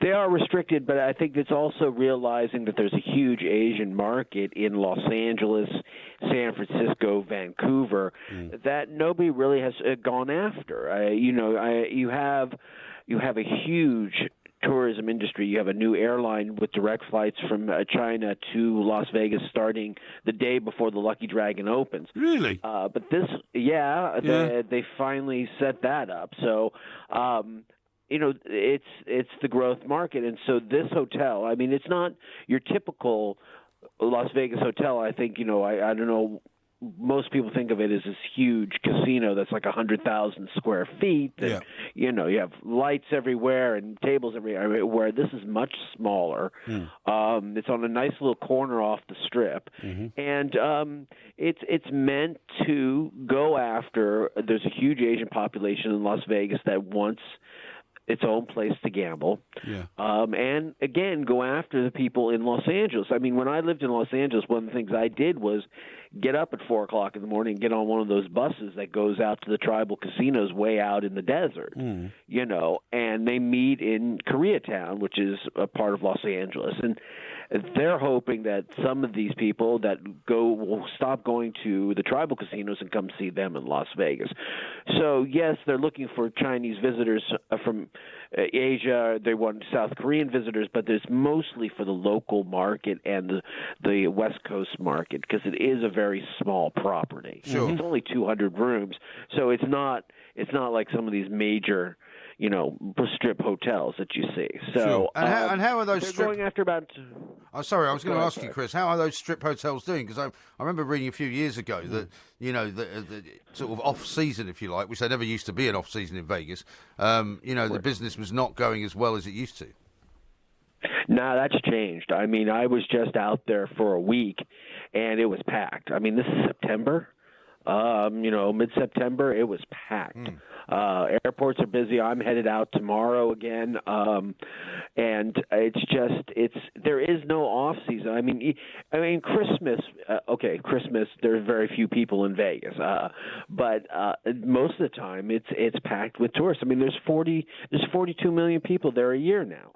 So, and that's grown. Wow, that's a lot, isn't it? So, it's a lot. So they're really, for me, always the funniest thing was during the summers where it's like 115 degrees. You see these idiots walking around with yard-long margaritas on the Strip, and, having a good time. But, the next thing you know, they're in the back of the ambulance because, they just drank a yard of gin and tonics in 115-degree weather, or I should say margaritas. So it's always busy. Okay. So. Now, if this gets going, Chris, is there a danger that we will then see the growth of a sort of a different culture altogether? And I'm talking about, all gambling attracts something of a criminal element because of the amount of money involved. Now, we've all heard about the triad gangs, haven't we? And we've all, know about the culture of Asian gambling markets. Is there a worry this is going to be infiltrated into Las Vegas? It is so tightly regulated, and the federal government, the U.S. government, is so strict now. They've turned up the heat on casinos when it comes to something called know your customer. Mm-hmm. Where is their money coming from? Now, is there a chance something could happen? There's always a chance.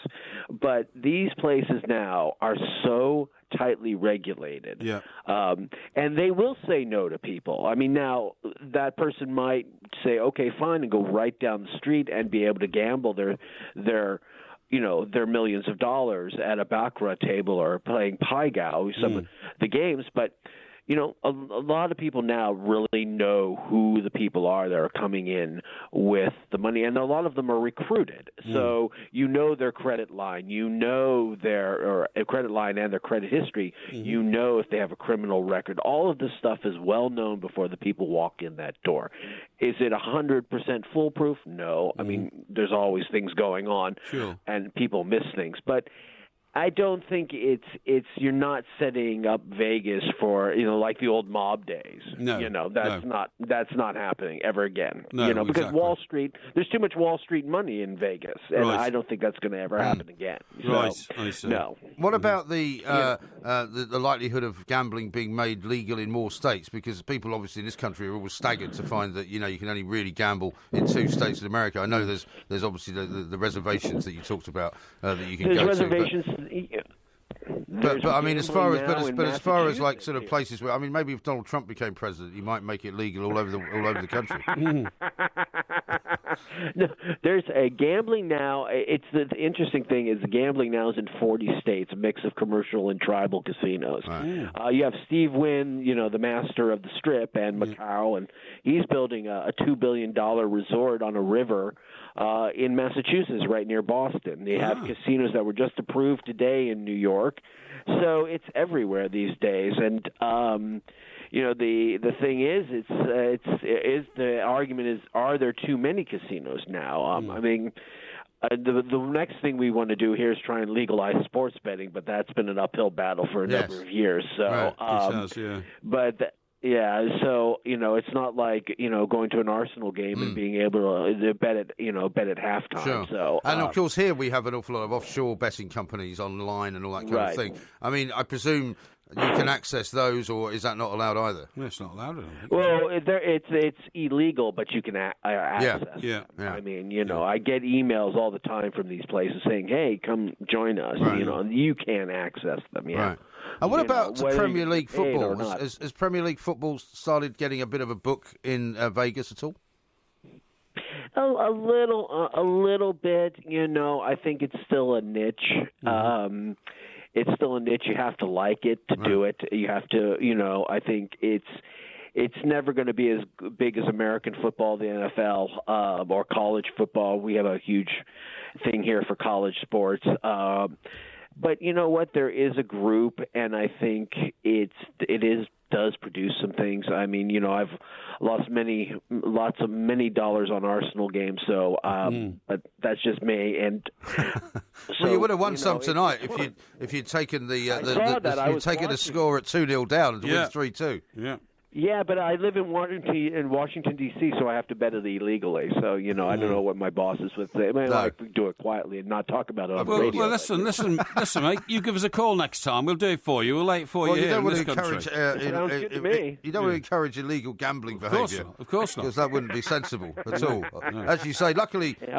Luckily, we haven't said it on the radio, Chris. But listen, thank you very much indeed. Chris Cerrone there, US editor with Gambling Compliance, seems to be a bit confused about gambling compliance, as I would have thought gambling compliance is all about not breaking the law. Well, yeah, it is, I'm sure. But, one of the great problems, funny you touched on it, that you said that a lot of companies in Europe now go offshore. They go to places like Gibraltar and Malta and places like that. And they do have terrible trouble interpreting the acceptable laws in American states. For instance, if they get it wrong and one of their executives flies to America on business, they can get arrested when they land. Right. Because they've been, touting for business illegally. Yeah, exactly. They'll be accused of indulging in, illegal activities in the gaming world in America. I certainly wasn't aware that casino gambling had become so widespread in different states. Well, it says 40 states, but I think you're right. A lot of that is sort of on former sort of... like Indian reservation type places, Native American reservations and all that kind of stuff, Well, we shall see.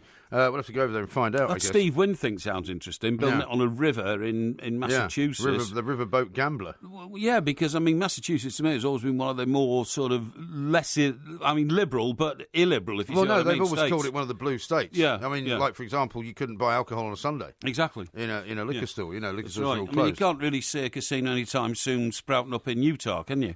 Well, I don't know. Maybe there are some there. We shall see. We've got lots more to do, including, of course, Ask Porky. We've already got lots of very, very good questions. Yes. But if you wish to be included, you need to send something in at the 2 mics, hashtag it Ask Porky, or post it on our Facebook page. This is TalkSport. Yep, absolutely. The 2 mics, simulcast across the UK on Talk Sport and Talk Radio.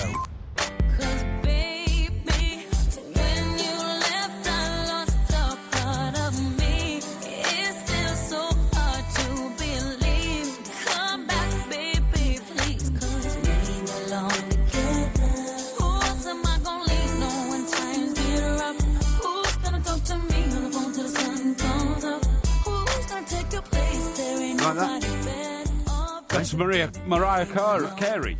Maria Carey? No, Mariah Carey. Mariah Carey? Yeah. Not that hard to say, is it? What's that song called? I don't know. I'm not a big Mariah Carey fan, actually. See, the song I most like from Lady Singers is Oops, I've done it again. Well, that's not from Lady Singers, that's by Britney Spears. That's what I mean, yeah, well, that's a great song. The only Mariah Carey song I really like is the Christmas one. All I Want for Christmas Is You, all which is great. I don't want you to keep singing every bloody line I give you. What do you make of Lord Heseltine, who used to be, Well, he strangled his dog. Shocking. Well, did he? Absolutely shocking. Did he? No, it wasn't his dog, it was his mother's dog. Well, his mother's dog. No, even worse. Huge row was blown up saying that, he's given some interview on politics or something like that, and he's just chatting away, and how urbane he is. He's terribly urbane, isn't he? And very patrician and all this kind of stuff, and he said, yes. He's 83, he's only a little bit older than Sheila Ferguson. Oh, that's a bit harsh. He is 83, and a legendary politician who some would say started the demise of Mrs. Thatcher. Yeah. Well, apparently by walking out of the cabinet over the helicopter row. Well, according to the Times, which has this story on the front page this morning, they say it's a lovely word. That he was Deputy Prime Minister and catalyst for the defenestration of Margaret Thatcher. Yeah, it was. Yeah. It's a great word, isn't it? That's right. He killed his mother's Alsatian with his bare hands. They say. Well, it's an Alsatian. He made a joke of it apparently. And he did an interview with a magazine called Nature or something about his huge estate. Tatler. Is it Tatler? Okay, yeah, but he's got this huge estate. Slightly different. Yeah, it is slightly different. Yeah. I agree. He's got a 7-acre estate in Thetford in Northants, and it's world famous for the quality of its trees and bushes and all this kind of stuff. Bushes. Yeah, literally, he's imported them from all over the world in this arboretum he's got there. Yeah, it's magnificent. What sort of bushes? Well, like green ones, I suppose. Green ones. Yeah, because they're evergreens and all this kind of stuff. And right. No, it's his arboretum is very, very famous. Is it? Yeah, and I've never heard of it. Well, you're not as well read as me then. You don't read nature journals. Yes, of course you can visit it. Yeah, so I could go and watch the trimming of Heseltine's bushes in his arboretum for about 10 days a year. When it's open. I don't open. want to go there for 10 days. Have you never been to somebody else's garden to have a look at it? Yeah, I went to Rudyard Kipling's house. Well, there you go. It's the same sort of thing, you see. Right. You can anybody can open their garden. I mean, literally, these gardeners who are very keen on gardens, they often have this sort of network. They're online now. Open day or something. Yeah, and you can say, oh, look, and some of the gardens that you go to are literally council houses in places like Carlisle.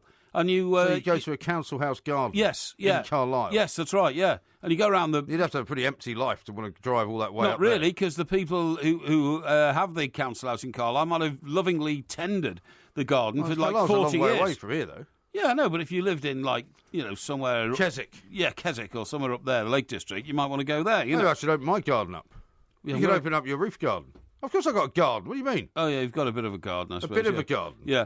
No, I wouldn't open my roof garden because I wouldn't want people... It's too small. You can't get more than one person on it. you could get at least 20 people No in my way. roof garden. Absolutely no way. And, Health and safety wouldn't allow it. And there's no way I'm going to have people traipsing around it. But anyway, the point is, he was asked about it, and he made reference to the fact that, he regrets that at one time he killed his mother's dog.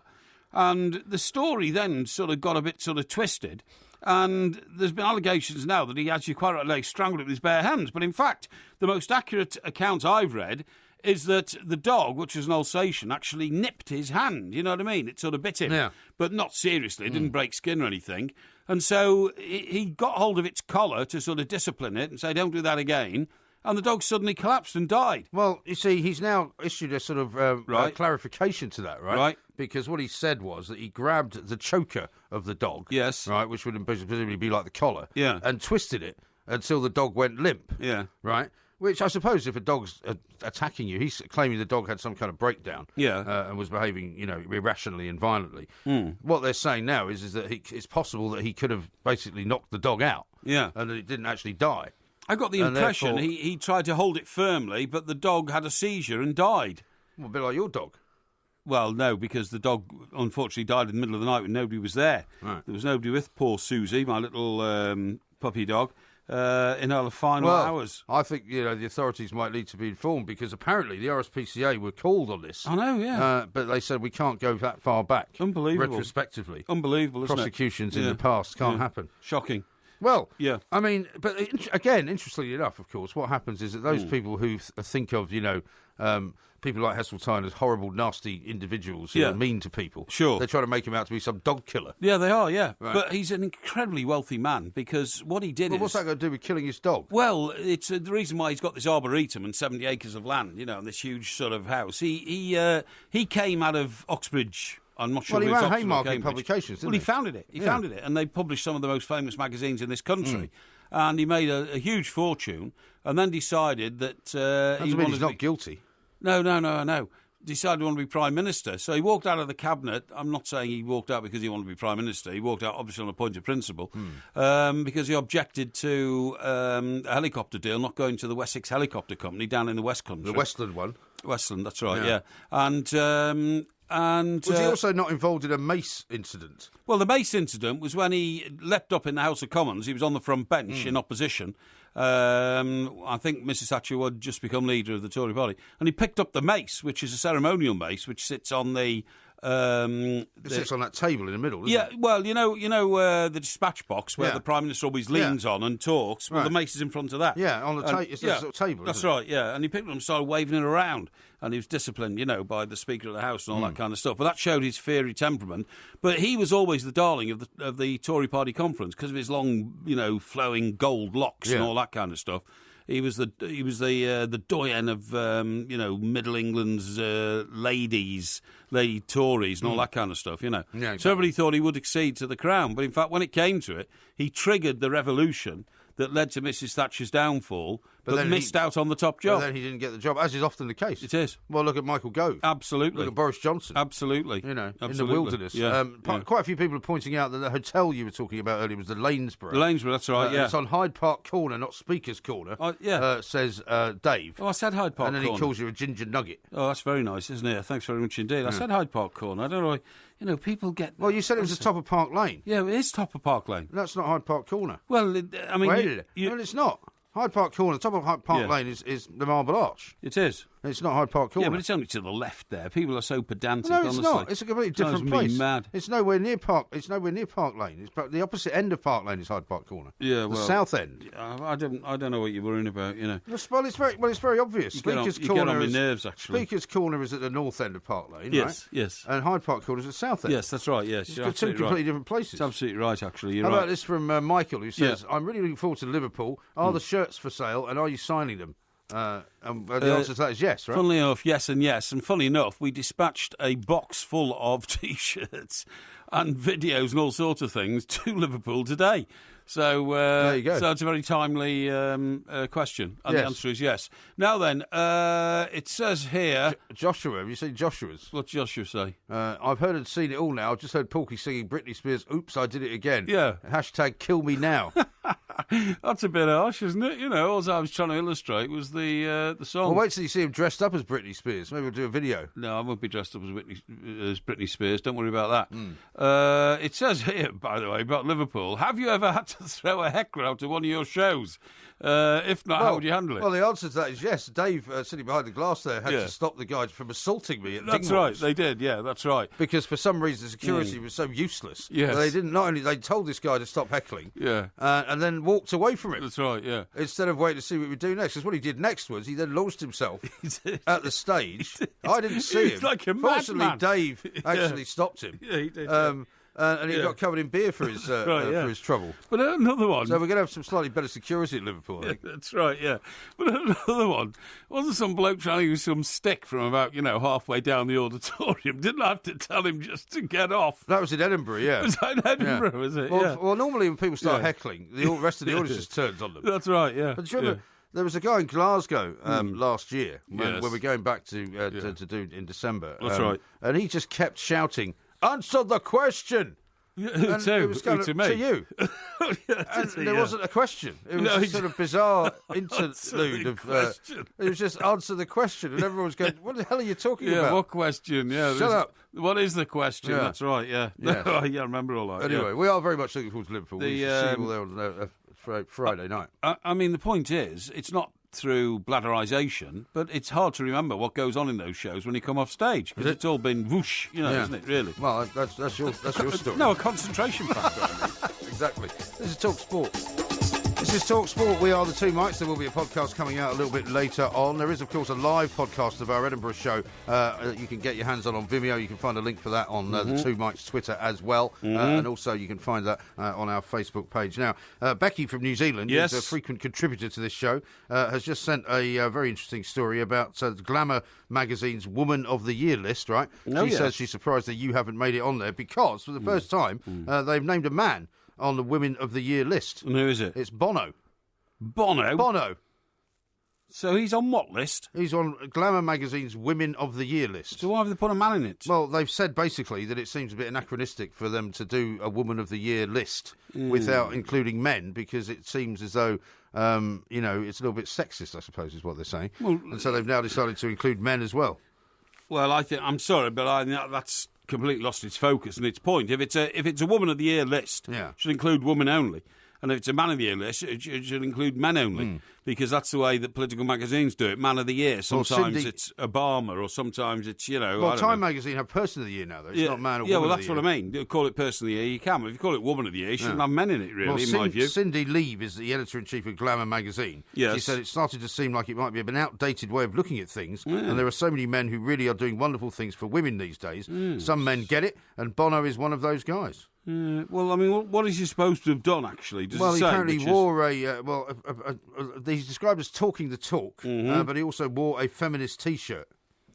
Yeah, but so did people like Harriet Harman, and then we found that the feminist T-shirts they were wearing came from sweatshops in Asia, which condemned people to horrendous working conditions. So that's not really a great credential. He also launched a campaign called Poverty is Sexist. Yeah, but he's launched a lot of campaigns, Bono, and I'm not saying that he's not nearly as many campaigns as you. Exactly. I'm not saying he's not a caring man and all that, but he's immensely wealthy. I mean, I don't know the full inside out of it and all this kind of stuff, but he owns part of a hedge fund, which is worth like billions of dollars. Did he not profit hugely from the sale of Facebook shares because he was involved in Facebook very early on? I think he's personally worth something like 700 or 800 million. Well, that's what I mean. I think that is the case, but I mean that does not make him a bad person. I think what is interesting is that. Well, I'll tell you what. If I read we seem to be losing the distinction somewhere. I think between men and women, because there is a huge. I don't think so. Well, there's a huge lobby in this country now for transgenderism. Yeah, there is. And but there's a very, very small, very small number of people. Well, this is the point. This is the point that. The way the world's gone... But it doesn't affect very many people. It doesn't affect very many people. The way things have gone the last 30 years is that all minorities are now said to be good. You can't have bad minorities. Bad. Well, you can't have bad minorities, can you? Well, it's not a question of good or bad, is it?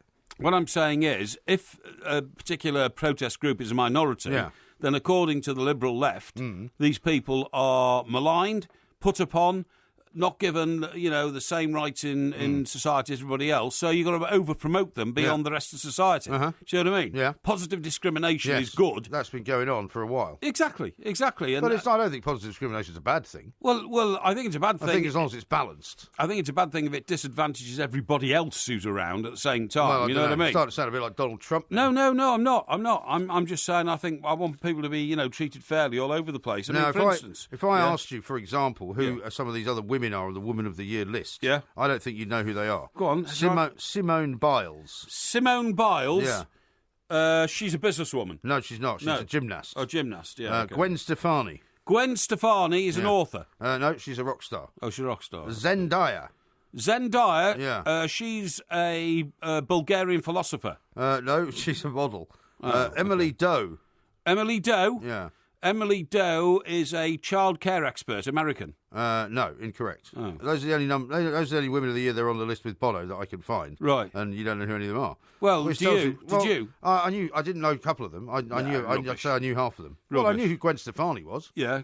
Well, I think I did as well. I didn't have enough time to think. I was thinking of someone. You didn't have enough time to think. How much time to think did you need? I also knew who Simone Biles was because she was a big name in the Rio Olympics.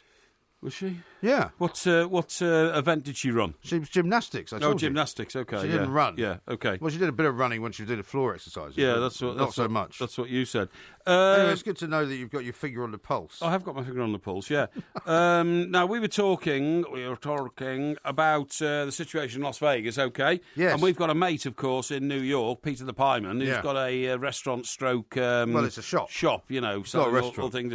No, there is. I've been in there and sat down and had It's not a restaurant. A cocktail and a sandwich with him. Yeah, but doesn't make it a restaurant. No, he's got a few tables in there. No, he's got one table where he sits because it's his shop. Yeah, well, yeah. I mean, only you would think that was a restaurant. Well, table for one. No. You sit there and you have tea with him. I've cocktails with him. I had tea with him. Oh, you had tea? Yeah. What did you have tea for? Because he offered me tea. Well, why didn't you say no? You got a cabinet full of cocktails here. Let's have a cocktail. I was quite happy to have tea. Yeah, okay.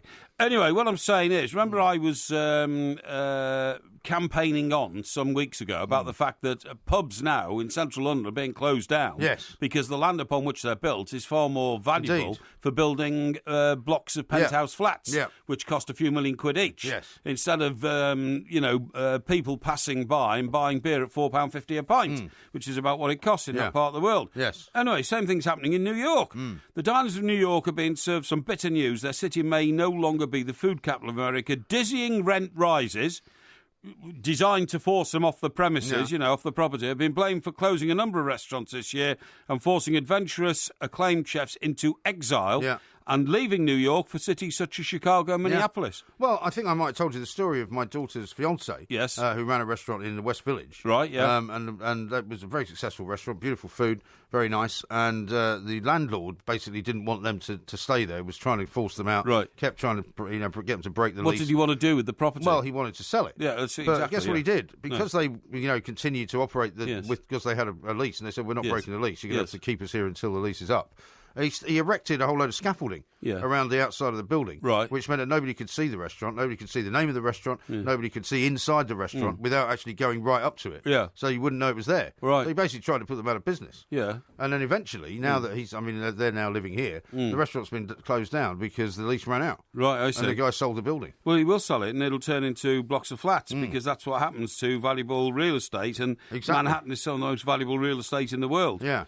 Now, here's an interesting tweet from Manny on the subject of Vegas and gambling. You were talking about that Massachusetts gambling river situation. Yeah. Most of our casinos in Kansas City are on the river because technically gambling isn't illegal over water. Yeah, I've just been researching one of those weird laws. That is amazing. So, so now the chap that we spoke to from Las Vegas, right? Yeah. He mentioned Steve Wynn's. Yes. Now, I've stayed at the Wynn's Hotel in Las Vegas. In Vegas, yeah. That was one of the original ones on the Strip, wasn't it? I don't think it is. I think it's a more modern one. I mean, the original ones were the desert sands, weren't they? Where Sinatra used to, in modern times. Yeah, in the modern times, certainly, yeah. There's the Venetian. I think he opened it in the 80s. There's that's right, Sims. And a friend of mine goes there gambling about twice a year and stays in a lovely penthouse there and all this kind of stuff, So it's great. But that river thing, I imagine that must date back to the riverboats. Riverboat gambling. Yeah, exactly. Was there not a movie called The Riverboat Gambler? I don't know. Was there? Yeah.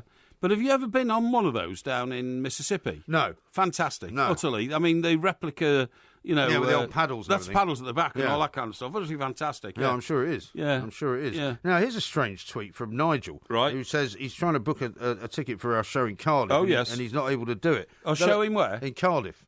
That'll be because there isn't one.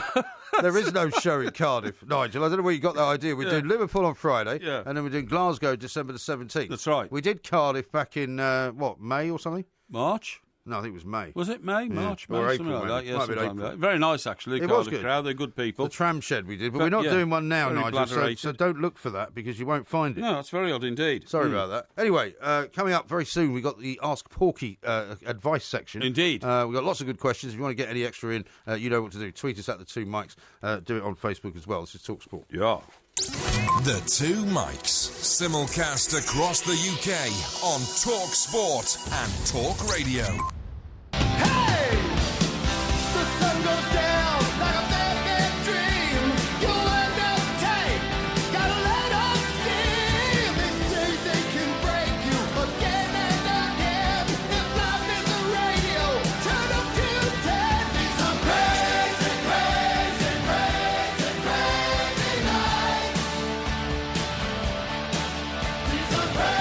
Talk Sport, we are the Two Mics podcast coming out a little bit later on, and of course we're back, as you may have heard with some of those trails, we're doing the warm-up again on Saturday. We are. 11 till 2, I think it is. Quite a big weekend, isn't it? Tottenham Arsenal this weekend. Tottenham Arsenal, but the North big London event of this derby. weekend is on Friday night at the O2 in, what's it called, the O2 Academy. Eh?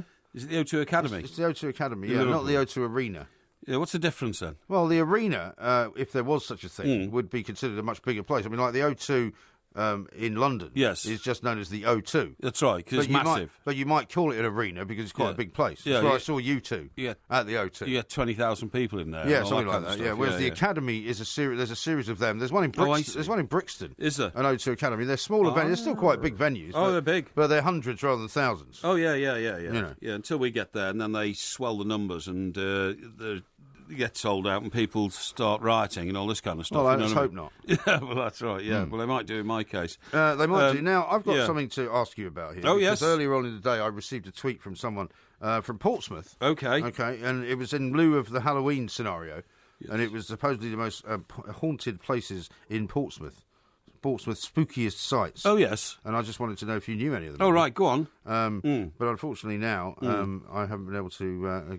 get my machine to work properly. Well, so you've lost all the I haven't details lost it. of all No, I haven't lost it. But you know when you get that thing, do you ever get this, when you look something up, and then because it's on a site which is not very well run, yes, you get all sorts of things popping up in front of you. Oh, I see. And if you actually move your finger slightly slower than you meant to, or slightly quicker than you meant to, you end up clicking on an advert. Yeah, absolutely. Well, I know exactly what you mean. That's what's going on. Yeah. It's actually the Portsmouth newspaper site, which is possibly the worst thing I've ever seen in my life. Well, that's a bit harsh. Well, I used to write a column for the esteemed... and what happened to that column? Portsmouth. Well, I went off to another tournament, I think it was in South Africa, and I just said, look, guys, I can't do it from there, I won't have the facilities and all that, so we just shook hands. So well, the problem with this thing is it literally keeps popping up with different adverts. Oh, really? It's a shocking state of affairs. Well... All right, OK, so here's the first one. Cash Converters, North End. Oh, I wouldn't even know where that is. You know where that is? No. OK. Apparently, in 2003, a woman left a synthesizer keyboard at the store for sale, saying she had seen it moving of its own accord at home. And later, 2 workers at the London Road store reported seeing it flying 3 metres across the shop floor. It's a load of rubbish. Hitting a CD rack. Next one is Hailing Avenue in Copner. Know where that is? Yeah, I know Copner, yeah. Hailing Avenue. No, well, what's there? Apparently, in the 1930s, a woman walking down the road said she'd been passed by a detachment of soldiers who were wearing First World War uniforms. Yeah, well, it could be, you see, because there's lots of that happening around there. It's a very, very heavily militarised location, Portsmouth, for obvious reasons. You're going to like the next one. Yeah, go on. The Keppel's Head Hotel. You know where that is? Yeah, I know exactly where it is. Do you? If you get off the ferry... Yeah, right, is that on your side? No, it's on the other side. But if you get off the foot ferry on the Portsmouth side, you walk up a very long ramp and you walk up to the bus station at the top where they're now redeveloping it. Oh, okay. And you have to walk... You used to be able to walk sort of just by it and go to Gunwharf Quays. Now you have to walk all around it. But on the opposite side is the Keppel's Head Hotel. Well, do you know who haunts it? No. Buster Crab. Buster Crab? Yeah. Oh, well, you see that happened in Portsmouth. Yeah. What happened was Buster Crabbe disappeared when there was a Russian military Soviet vessel. warship docked in Soviet Portsmouth, warship. yeah. That's right, Yeah. absolutely. And he was a diver. Yeah. And Was he not an Olympic swimmer as well? no, he wasn't. Buster Crabbe. I don't think he was, but I think he was found with his head off. I think he was decapitated or something. Well, they say he vanished. He vanished, yeah, that's But right. he supposedly spent his last night in that hotel. Wouldn't surprise me because it's the only one on the other side. Although recently, you see, there's so many pubs in Portsmouth. They were all called after ships, a lot of them. Right. So you've got HMS Anson, Yeah. which is one just opposite the bus station there, and you used to have HMS Victory, obviously, which is Nelson's, and one of them recently has closed down as a pub. A lot of them have. I mean, I've counted about a dozen pubs in Gosport alone which have closed down. And but this one in this same sort of location, not very far along the street from the Cappel's Head Hotel, has opened as a boutique hotel and is flourishing. No, there you go. Yes, All right, yes. next one is a new Theatre Royal in Portsmouth, New Theatre Royal. No, Which- whose haunts that? which looks like that. Oh yeah, I know where that is. Yeah. I know where that is. Okay. In fact, you know, we appeared at the Guildhall. We did. That is just down the road. Oh, okay. It's in the same street that goes away from the Guildhall. According to legend, in 1880, an actor who was performing there cut his own throat. Did he? Yeah. Why? Do you know? Well, maybe he's got heckled. Maybe he did. Maybe he had a hard time from the crowd. Yeah. I won't be cutting my throat this weekend. Don't worry about that. Yeah. I'm not worried about it. Yeah. And finally, said to be haunted by several spirits, including the whistling ghost of a sergeant major, Yes. Fort Widley. Fort Widley. Yeah. I'm not sure where Which Fort I- Widley is, but which I presume is an old sergeant's quarters. well, it'll be an old fort because there's forts all over Portsmouth and Gosport because. First of all, it used to be the biggest naval base in the world, and secondly, it used to hold the biggest store of armaments in the world because it was from Portsmouth, it was from Gosport actually. It was on the Gosport side where you can still see the old ammunition sheds and all that, Yeah. where they used to ship out the armaments to the whole of the empire. So, for instance, you know, in the film Zulu. You know, when the guys get out onto the battlefield and the... Well, I don't know it that well, to be honest. Don't you? It's a great film. Well, I know it's a great film, but Brilliant I saw film. it when it first came out. Yeah, okay. And Well, I've probably not seen it since. I have. I've seen it 2 or 3 times, and I watch it with great fascination. Do you? And what happens Have is... you ever seen the end? Hey? Have you ever seen the end? Yes, I've seen the end of What it, happens yeah. at the end, then? They're all heroic, and the Zulus just disappear over the hill for some bizarre reason. Really? Yeah, they just, they're all... You sure? Yeah, they're all, waving the spears and the shields and the battle sound noise, and they think they're going to come again, and then all of a sudden it all stops, and then Right. the chief walks forward, shouts something out, in like Zulu language, Right. and they just turn and walk away over the hill. It's an amazing film. But the point of the story is, in the desperate effort to, ward off the Zulu tribesmen who are coming at them over the barricades and all that, the job of the younger soldiers is to bring the ammunition back up, up to the the fighting line, and you can see all the marks on it. It all comes from places like Birmingham and Smedley, but it will all have been shipped there from Gosport in England. Yeah. Okay.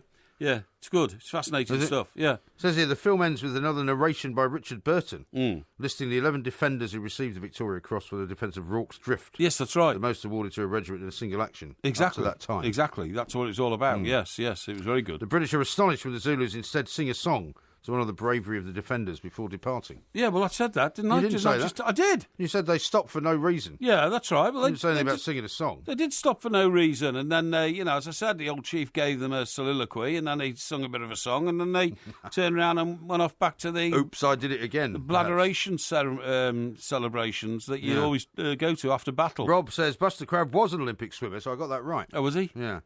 As was Johnny Weissmuller. Well, I knew about Johnny Weissmuller. Well, we knew Johnny Weissmuller was, yeah. He was also a bit dense, wasn't he, Johnny Weissmuller? I don't know. I never Don't you knew think he him. was? How do you gauge that? He starred as Tarzan. I know, and I saw him in an old film, and he seemed to have trouble talking, Really? Ugh, Imagine that. ugh, me, Tarzan, ugh. You have trouble talking. Sorry? You have trouble I don't have talking. trouble talking. I think the best Tarzan I've ever seen was Terry Lloyd. Terry Lloyd? Yeah, in Carry On Tarzan. Carry On Tarzan. Or was it Carry On Up the Jungle or something? Could be, yeah. I think it was Carry On Up the Jungle. And We did a quiz on the Carry On film. Yeah, we did. Yeah, I did very well in it, didn't I? And was it Terry Lloyd, the actor? Oh, it was, yeah. Yeah, that's right. Yeah, he was He was Terry and June, wasn't he? That's right, Terry and June, that's the one, yeah. No, Terrible. He was good. Now, we've got the Porky quiz coming up very shortly. No, we haven't. What do you mean, no, we haven't? Because... Sorry, not the Porky quiz, Ask Porky. Thank you very much, yeah, you see. I don't know. See, because I just mentioned the word Porky quiz. I don't know where your brain is. Well, we've got a minute or so before we do Ask Porky. Why don't you tell us what the quiz is going to be on this week? The quiz? The quiz. I haven't quite decided, but I will have done before the end of this programme, OK? Will you? Yes. Well, you've got about half an hour. Yes, exactly, yeah. No problem at all. Okay. Leave it with me, OK? I will leave it with you. And Nigel, in his defence, says, it's still on your website. It doesn't say what year, so I assumed it was next year. Oh, really? Cardiff. Oh, sorry. Well, we better get onto our website, people, and get that Well, we get a sorted. new website soon, Yes. and we'll try and put the proper dates on. We are, yeah. So we'll figure that all out. Yeah. Stephen says, I've been trying to book a ticket for the show Belfast for the past 2 years without success. Really? Come on, guys, sort it out. Yeah, well, we definitely haven't been to Belfast, and we definitely haven't got that on our website. But no. we're working on it. We are working on it. We'd love to. We'd love to do it, honestly. I love Belfast. I have great affection for Belfast. Is it going to feature in Porky Vision tomorrow? Because the amount of time that I spent there. Yes, it will. Yes, it will, very much so. Right. Yeah, the fall, yeah. All right, coming Definitely. up next, it is, of course, not the Porky quiz, it's Ask Porky. Indeed. Talk Sport on DAB Digital Radio and 1089 and 1053 AM. The enduring home of Economic nature. Indeed. We've got loads of questions, so we'll try and rush through as many of them as we can. This one is a bit of a familiar one from Steve in Canada on Facebook. Okay. My 20-year-old stepson won't get a job, giving any excuse possible. Should we let him make his own decisions or kick him out to be ravaged by the real world? Kick him out to be ravaged by the real world, please, because you've got to allow people to stand on their own 2 feet. If they're too cosseted not to want to go and earn their own living, and if they're too idle to refuse to earn their own living, then you've got to show them a bit of reality. I'm sorry, of course I have compassion for people who can't do it, but I have no sympathy for people who can but won't. So a bit of tough love there. Colin says this on Twitter. Would you ever get in a cage to watch a great white shark up close and personal? I might have done until about 10 days ago, and I saw those horrifying pictures of a white shark which actually got into the cage that the people were in shark watching. It's not something I'd ever feel comfortable about doing. I'm not brave when it comes to underwater and sharks, and sharks terrify me, so the answer is no. OK. Here's one from Matt. It says, some lads heading to Liverpool to see the show on Friday. Where is a good place for a pre-show ale nearby?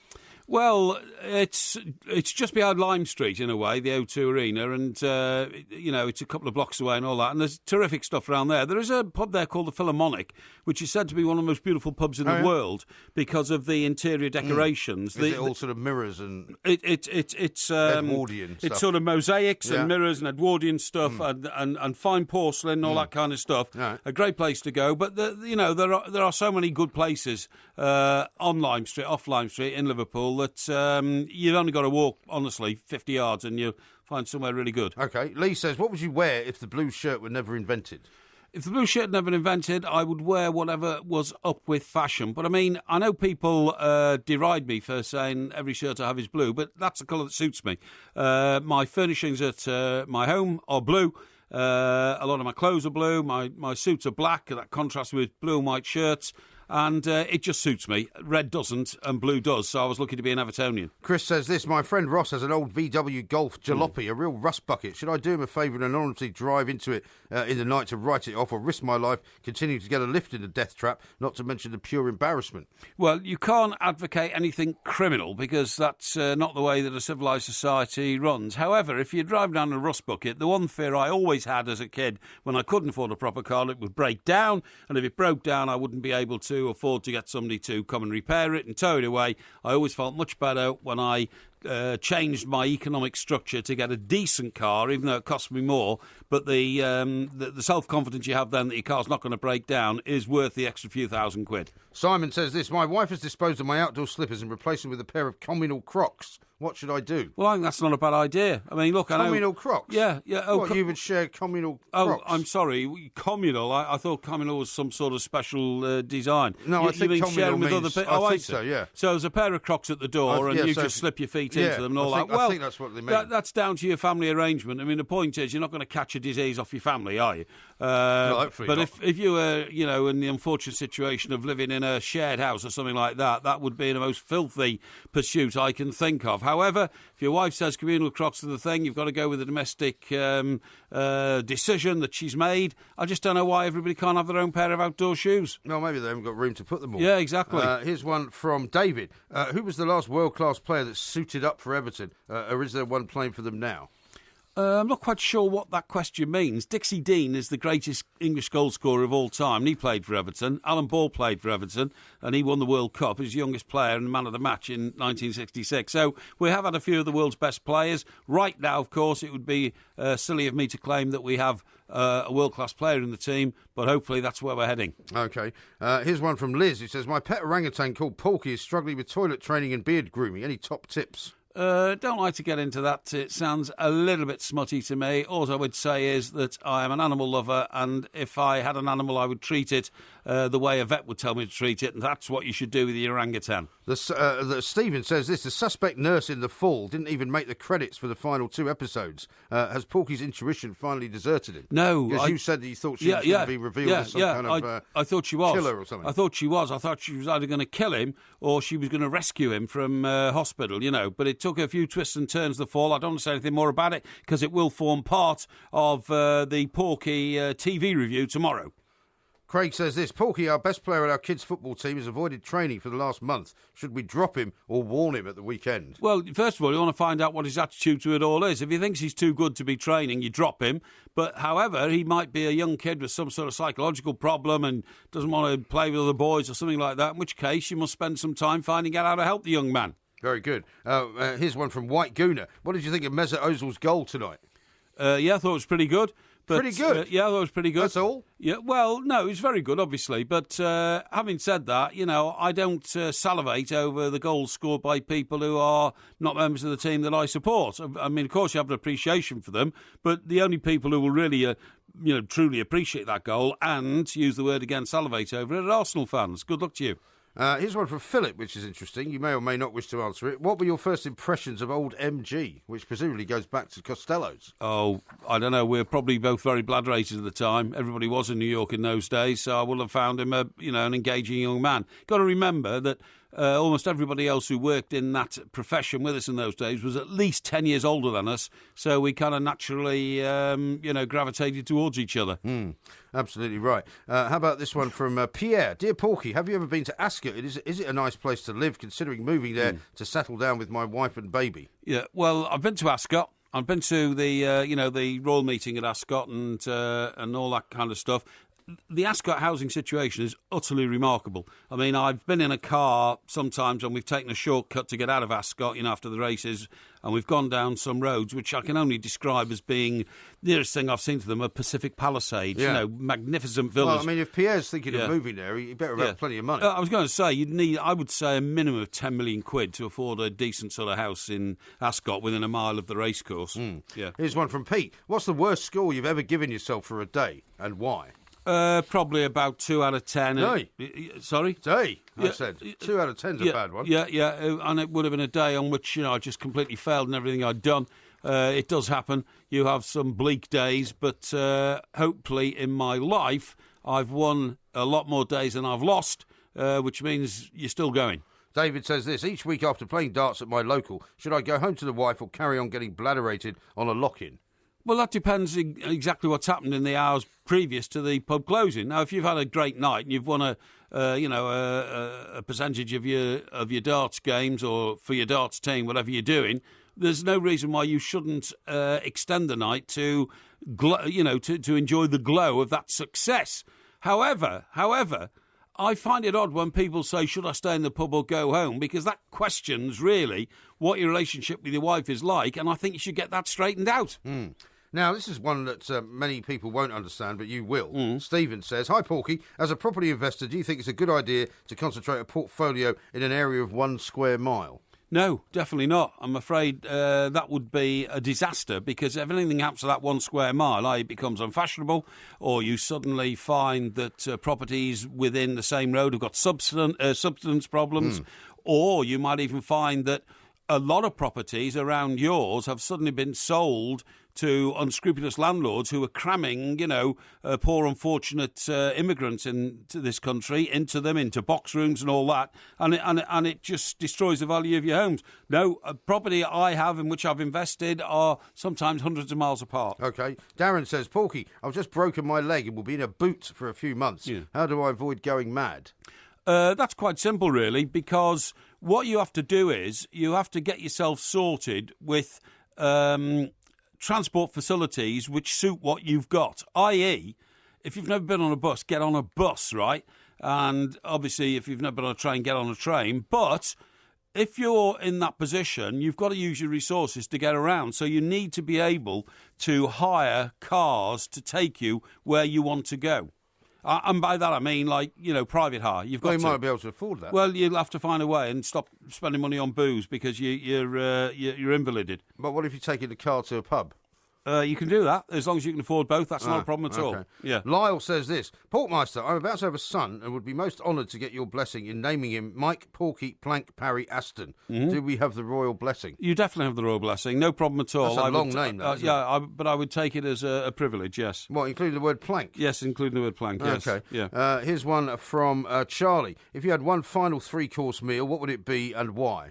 Final 3-course meal? Yeah. That would be pea and ham soup to start with, which, a thick broth, OK? Yes. And then my main course would be fish and chips, but cooked, beautifully. And there are some beautiful places to get. When was the last time I had great fish and chips? Was in, I think it was in a restaurant in Portsmouth. I can't remember which one. And if I was going to have a dessert, I would have plain and chocolate ice cream. OK. Here's John. He says, your thin-skinned nemesis Jay Rayner was at Riley's Fish Shack in Tynemouth on Saturday. Really? I resisted the temptation to give him a biff on the hooter. Yeah. Would the Butlins boxing champ have done the same, or would you have given him a Porky haymaker? No, I wouldn't have indulged in physical violence. I don't think that's the way to solve an argument. I would, however, have gone and introduced myself to Mr. Rayner and said, hi, Jay, how are you? Wow, we've had a bit of a laugh, haven't we, over the last few months? And then he might have given me his haymaker. You might well have done. Yeah. Now, one has come in from Paul, which I've just misplaced, which I wanted to read over here. Yes. It's basically saying, what would you like to see least? Everton being relegated or old MG taking your niece out for a drink? Well, old MG can take my niece out for a drink any time he likes because she is a lovely, responsible young lady who's doing extremely well in her business. She's a chartered surveyor and works in the City of London. And... she would find Mike engaging company, but nothing more. That I can assure you. So the question of Everton's relegation is a no-no. It's a non-entity because it ain't going to happen. OK. Certainly not going to happen this year anyway, by the looks of things. No. That was, of course, Ask Porky. We'll Indeed. have some more of the same coming up next week. We didn't read any of yours out. We got through a lot there, actually, though. So I'm pretty sure we did more or less all of the good ones that came in. Some are stupid that come in, so we never ever read those out. Yep. However, there will be another one next week. Tomorrow night, of course, it is Porky Vision. The Two Mics, simulcast across the UK on Talk Sport and Talk Radio. See, the song I most like from Lady Singers is... Oops, I've done it again. Well, that's not from Lady Singers, that's by Britney Spears. That's what I mean, yeah, well, that's a great song.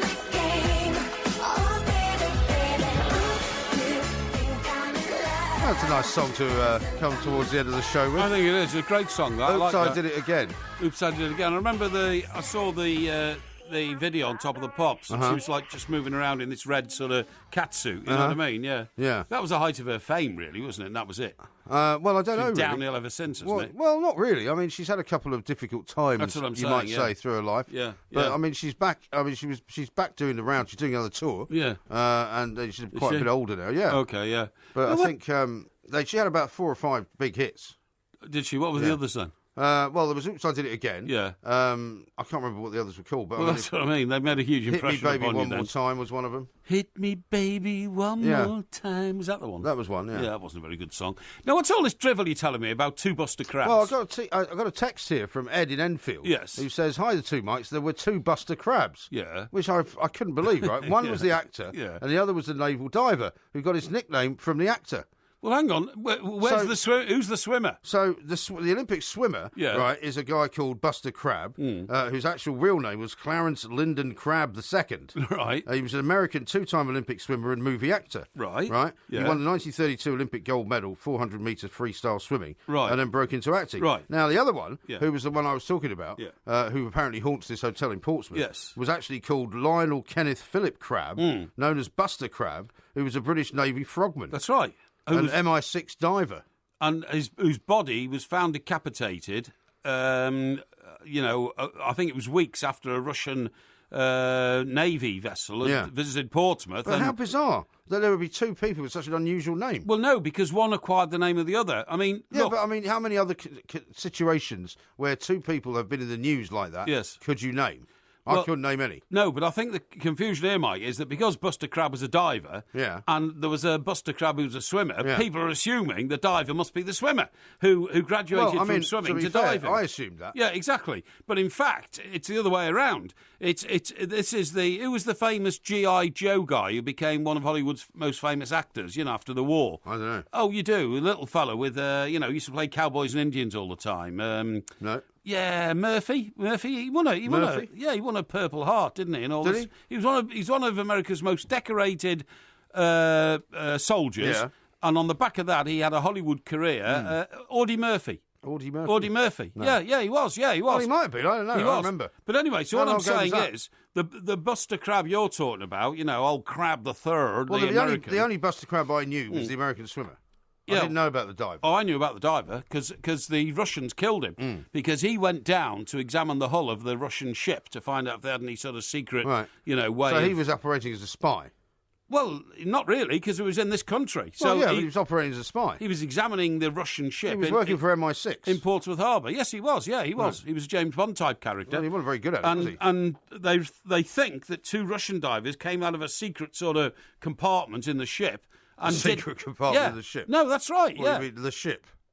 Hey? What do you mean, the ship? They came out of the ship? No, they came out of a bolt hole below water. Yeah, well, he was meant to be a spy. He wasn't very good at it, was he? It's my point. Well, he couldn't help the fact that the Russians had a secret compartment and their secret... Well, how do you know it was a secret compartment? Well, they don't, you see, because they never... Maybe they just spotted him in the water and went, oh, look, there's a Royal Navy diver sniffing around the outside of our boat. Maybe we better get down there and sort him out. And kill him. Yeah, but they couldn't really do that in broad daylight, could they? Because presumably they did. Well, they didn't. They did it underwater, obviously. It's quite dark underwater, apparently. And well, it is dark. There's no light. Well, it depends actually where you swim, doesn't it? Well, not really. I suppose if you're swimming in the Caribbean, in the Caribbean, there's quite a bit of light underwater. I was swimming in the Mediterranean only last week. But if you're swimming in blue. That's a thing. I spoke to a police diver once. He said everybody thinks we've got a very glamorous job. He said I spend most of the time in filthy canals. No. He said I would hate that. And also looking for dead people. Looking for dead people, looking for weapons. He said, and I'll tell you, we can't see a thing in front of our face, and it's all hand touching, trying to find it. They've got lights. Yeah, but the lights can't penetrate like filthy, muddy water. So they should have lights underwater, surely. Yeah, they have. But even that can't penetrate the filth in the water. There isn't. There's no point at all. So what about that copper that used to live next to you in Gosport? You ever see him? No, I think he's gone. Has he? I think that was a rented property. I think he's made it. Their period of surveillance is over. Yeah, I think so. A tactical exit or something like that. But now, listen, I'll tell you what I want to talk to you about. Right now, we're both on Twitter, right? We haven't got much time, No, I haven't got much time. But I've found this amazing story because I study my business journals all the time to find out what's going on. What about this? This is the latest report on Twitter. Yes. The microblogging site's losses now total £1.6 billion. Yes. Shares are down 75%. It's never made a profit. What's going on? It's very, very difficult to work out how anyone can imagine Twitter making any money. Funnily enough, I was reading a piece as well the other day about one of the reasons supposedly the investors are quite sort of jumpy and nervous is that they haven't got to grips with this trolling problem, the abuse problem. So many celebrities, declare themselves to be going off Twitter for a while because they've been getting a lot of terrible things said to them. And as a result of that, the Twitter boss has come out and said, we're going to get hold of this, we're going to get to grips with it, because the fear is that, sometime, at some point, either there'll be some kind of tragic thing that will happen or somebody will sue somebody else. That's right. And Twitter will be held responsible responsible. That's right, as the platform for which it happened. For allowing all this horrible abuse that goes on. Well, it's hard to imagine how... I mean, we've talked about Facebook in the past. Sure. Facebook is now beginning to show a profit, if you like. Right. Not just on paper, but because it's doing things like, hosting events and it's running... Yeah, that's right. Twitter's starting... And streaming stuff. I mean, last night, Twitter was streaming the Melbourne Cup. That's what we saw. That's what we saw. And it's been streaming NFL football and stuff like that. Yeah. But it's hard to imagine how it makes any money. Yeah, listen to this. It lost £84 million in the last 3 trading months, OK? The San Francisco-based company, which floated on the New York stock market in 2013, has admitted it made an £84 million loss in the last 3 months of this year. In a bid to save costs, it's cutting 9% of its global workforce, making around 350 people redundant. Yeah. Now, it was founded and set up by a guy called Jack Dorsey, who sent out the first tweet 10 years ago. He's at Jack, I believe, is his Twitter address. Is it really? Yeah. And he's, this guy's massively rich because the figures are Twitter has 317 million Twitter users. I'm not sure that's a huge figure around the world, is it? 317 million? Well, it's quite a big number. I mean, it's not the entire population of America, I suppose, is it? No, it's not. The problem for Twitter as well is that once you're on, if you're on Twitter like we are, it's okay. But to join it, you don't really know who to follow. You don't know who's going to be following you, so it's almost like Facebook is a better way of communicating with your friends. I think Facebook's too complicated for me. You have to fill in too many bits of it. Anyway, it says they've got 3,860 employees. They have 35 offices around the world. 208 is the average number of followers per user. 75% fall in share price from peak. £84 million latest quarterly loss. But I'll tell you something. When I was involved in my highly successful sports TV venture. Yes. Yeah. Which period of that career was highly successful? Maybe in the middle bit. The middle before the end, if you see what I mean. Okay. We did a lot of work with Twitter. We were trying to sort of share facilities with them, that kind of stuff. And there was a guy there who came in and I can't see you as sort of bedfellows. Well, this chap came in, right, and they had an office near ours in Great Portland Street in London. And he came in and he talked to us. He said, get the best use out of Twitter. I said, fine, thanks. Kept in touch. And then saw a picture of him in the paper about 2 years later when Twitter floated. Yeah. He got like 0.5% of the stock or something like that and suddenly became worth £7.5 million. Okay. Yeah, it was amazing. Mind you, it wouldn't be worth that now. Well, I don't know. Yeah, he'd be worth something, I'm sure, but perhaps not that. Well, maybe you should have gone to work for them instead of maybe. the ill-fated scenario. Yeah, indeed. Now, talking of sort of television and things like that, what are you thinking in terms of a quiz this week? I'm thinking of the history of television because on this day, 1936, the first official broadcast on British television was made by the BBC. Okay. Obviously, they are our greatest opponents in this business, but they are an institution in this country, along with all the commercial stations, and now, of course, all those upon the Sky platform. Yeah, right. So the history of television should be not too broad of it. No. It's a big, broad area. Yeah. So is it the history of television programmes? It's the history of television programmes. Right, okay. Since 1936. Okay. And we're going to confine it, I'm afraid, to terrestrial television. Okay. So we're not going to take in Sky Atlantic, Sky One and all that kind of stuff, okay? Okay, all right. You happy with that? Regular TV. Well, I'll have to pass that on to the independent quizmasters, obviously. See what they can make of it. I'm sure they'll be fine with that. That'll be on Friday. Tomorrow night, of course, it's going to be Porky Vision. Yes. And then on Saturday, it's the warm-up ahead of all the big football games. Certainly is. Live here on Talk Sport. Certainly. Not much more time for us to say cheerio, but we'll be doing that very shortly. Yes. The Two Mics, simulcast across the UK on Talk Sport and Talk Radio. Today you and I are not the same. You say you like the sun, I like the rain. Show's nearly over, Mr. Parry, so we will be back tomorrow at 1 o'clock. Indeed. I've just got a couple of quick things to read out to you. This from Robin in Enfield. Mike's, the Russian ship was carrying the two Soviet leaders at the time, Bulganin and Khrushchev. Really? That's which amazing. Would explain why they would have not been too happy to see somebody swimming around underneath. That's right, them. yeah, exactly. Now, how about this from Robbie, Yeah. who sent a picture of it. He said, this is a great drink I had in Mexico called an iceberg. Oh, yeah? It's made of a glass of lager with a frozen margarita on the top. Yeah, really? Very refreshing. Sounds very dangerous, that, doesn't it? That sounds very dangerous indeed. Let me have a look there. Wow, yeah. What was that noise, by the way? Sorry, I bashed my microphone. Why? Sorry about that. Because I was actually getting myself into position. Getting yourself in a position for what? Well, for the the next move. What's the next move? Out of the studio. Out of the studio. Don't forget to come back tomorrow for another sparkling, as fizzy as a bottle of champagne, podcast from the two mics.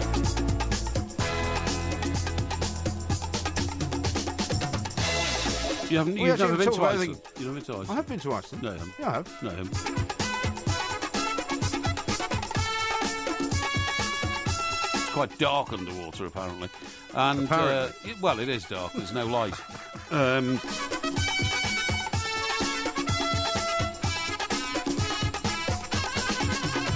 Anybody can open their garden. I mean, literally, these gardeners who are very keen on gardens, they often have this sort of network. They're online now. Open day or something. Yeah, and you can say, oh, look, and some of the gardens that you go to are literally council houses in places like Carlisle.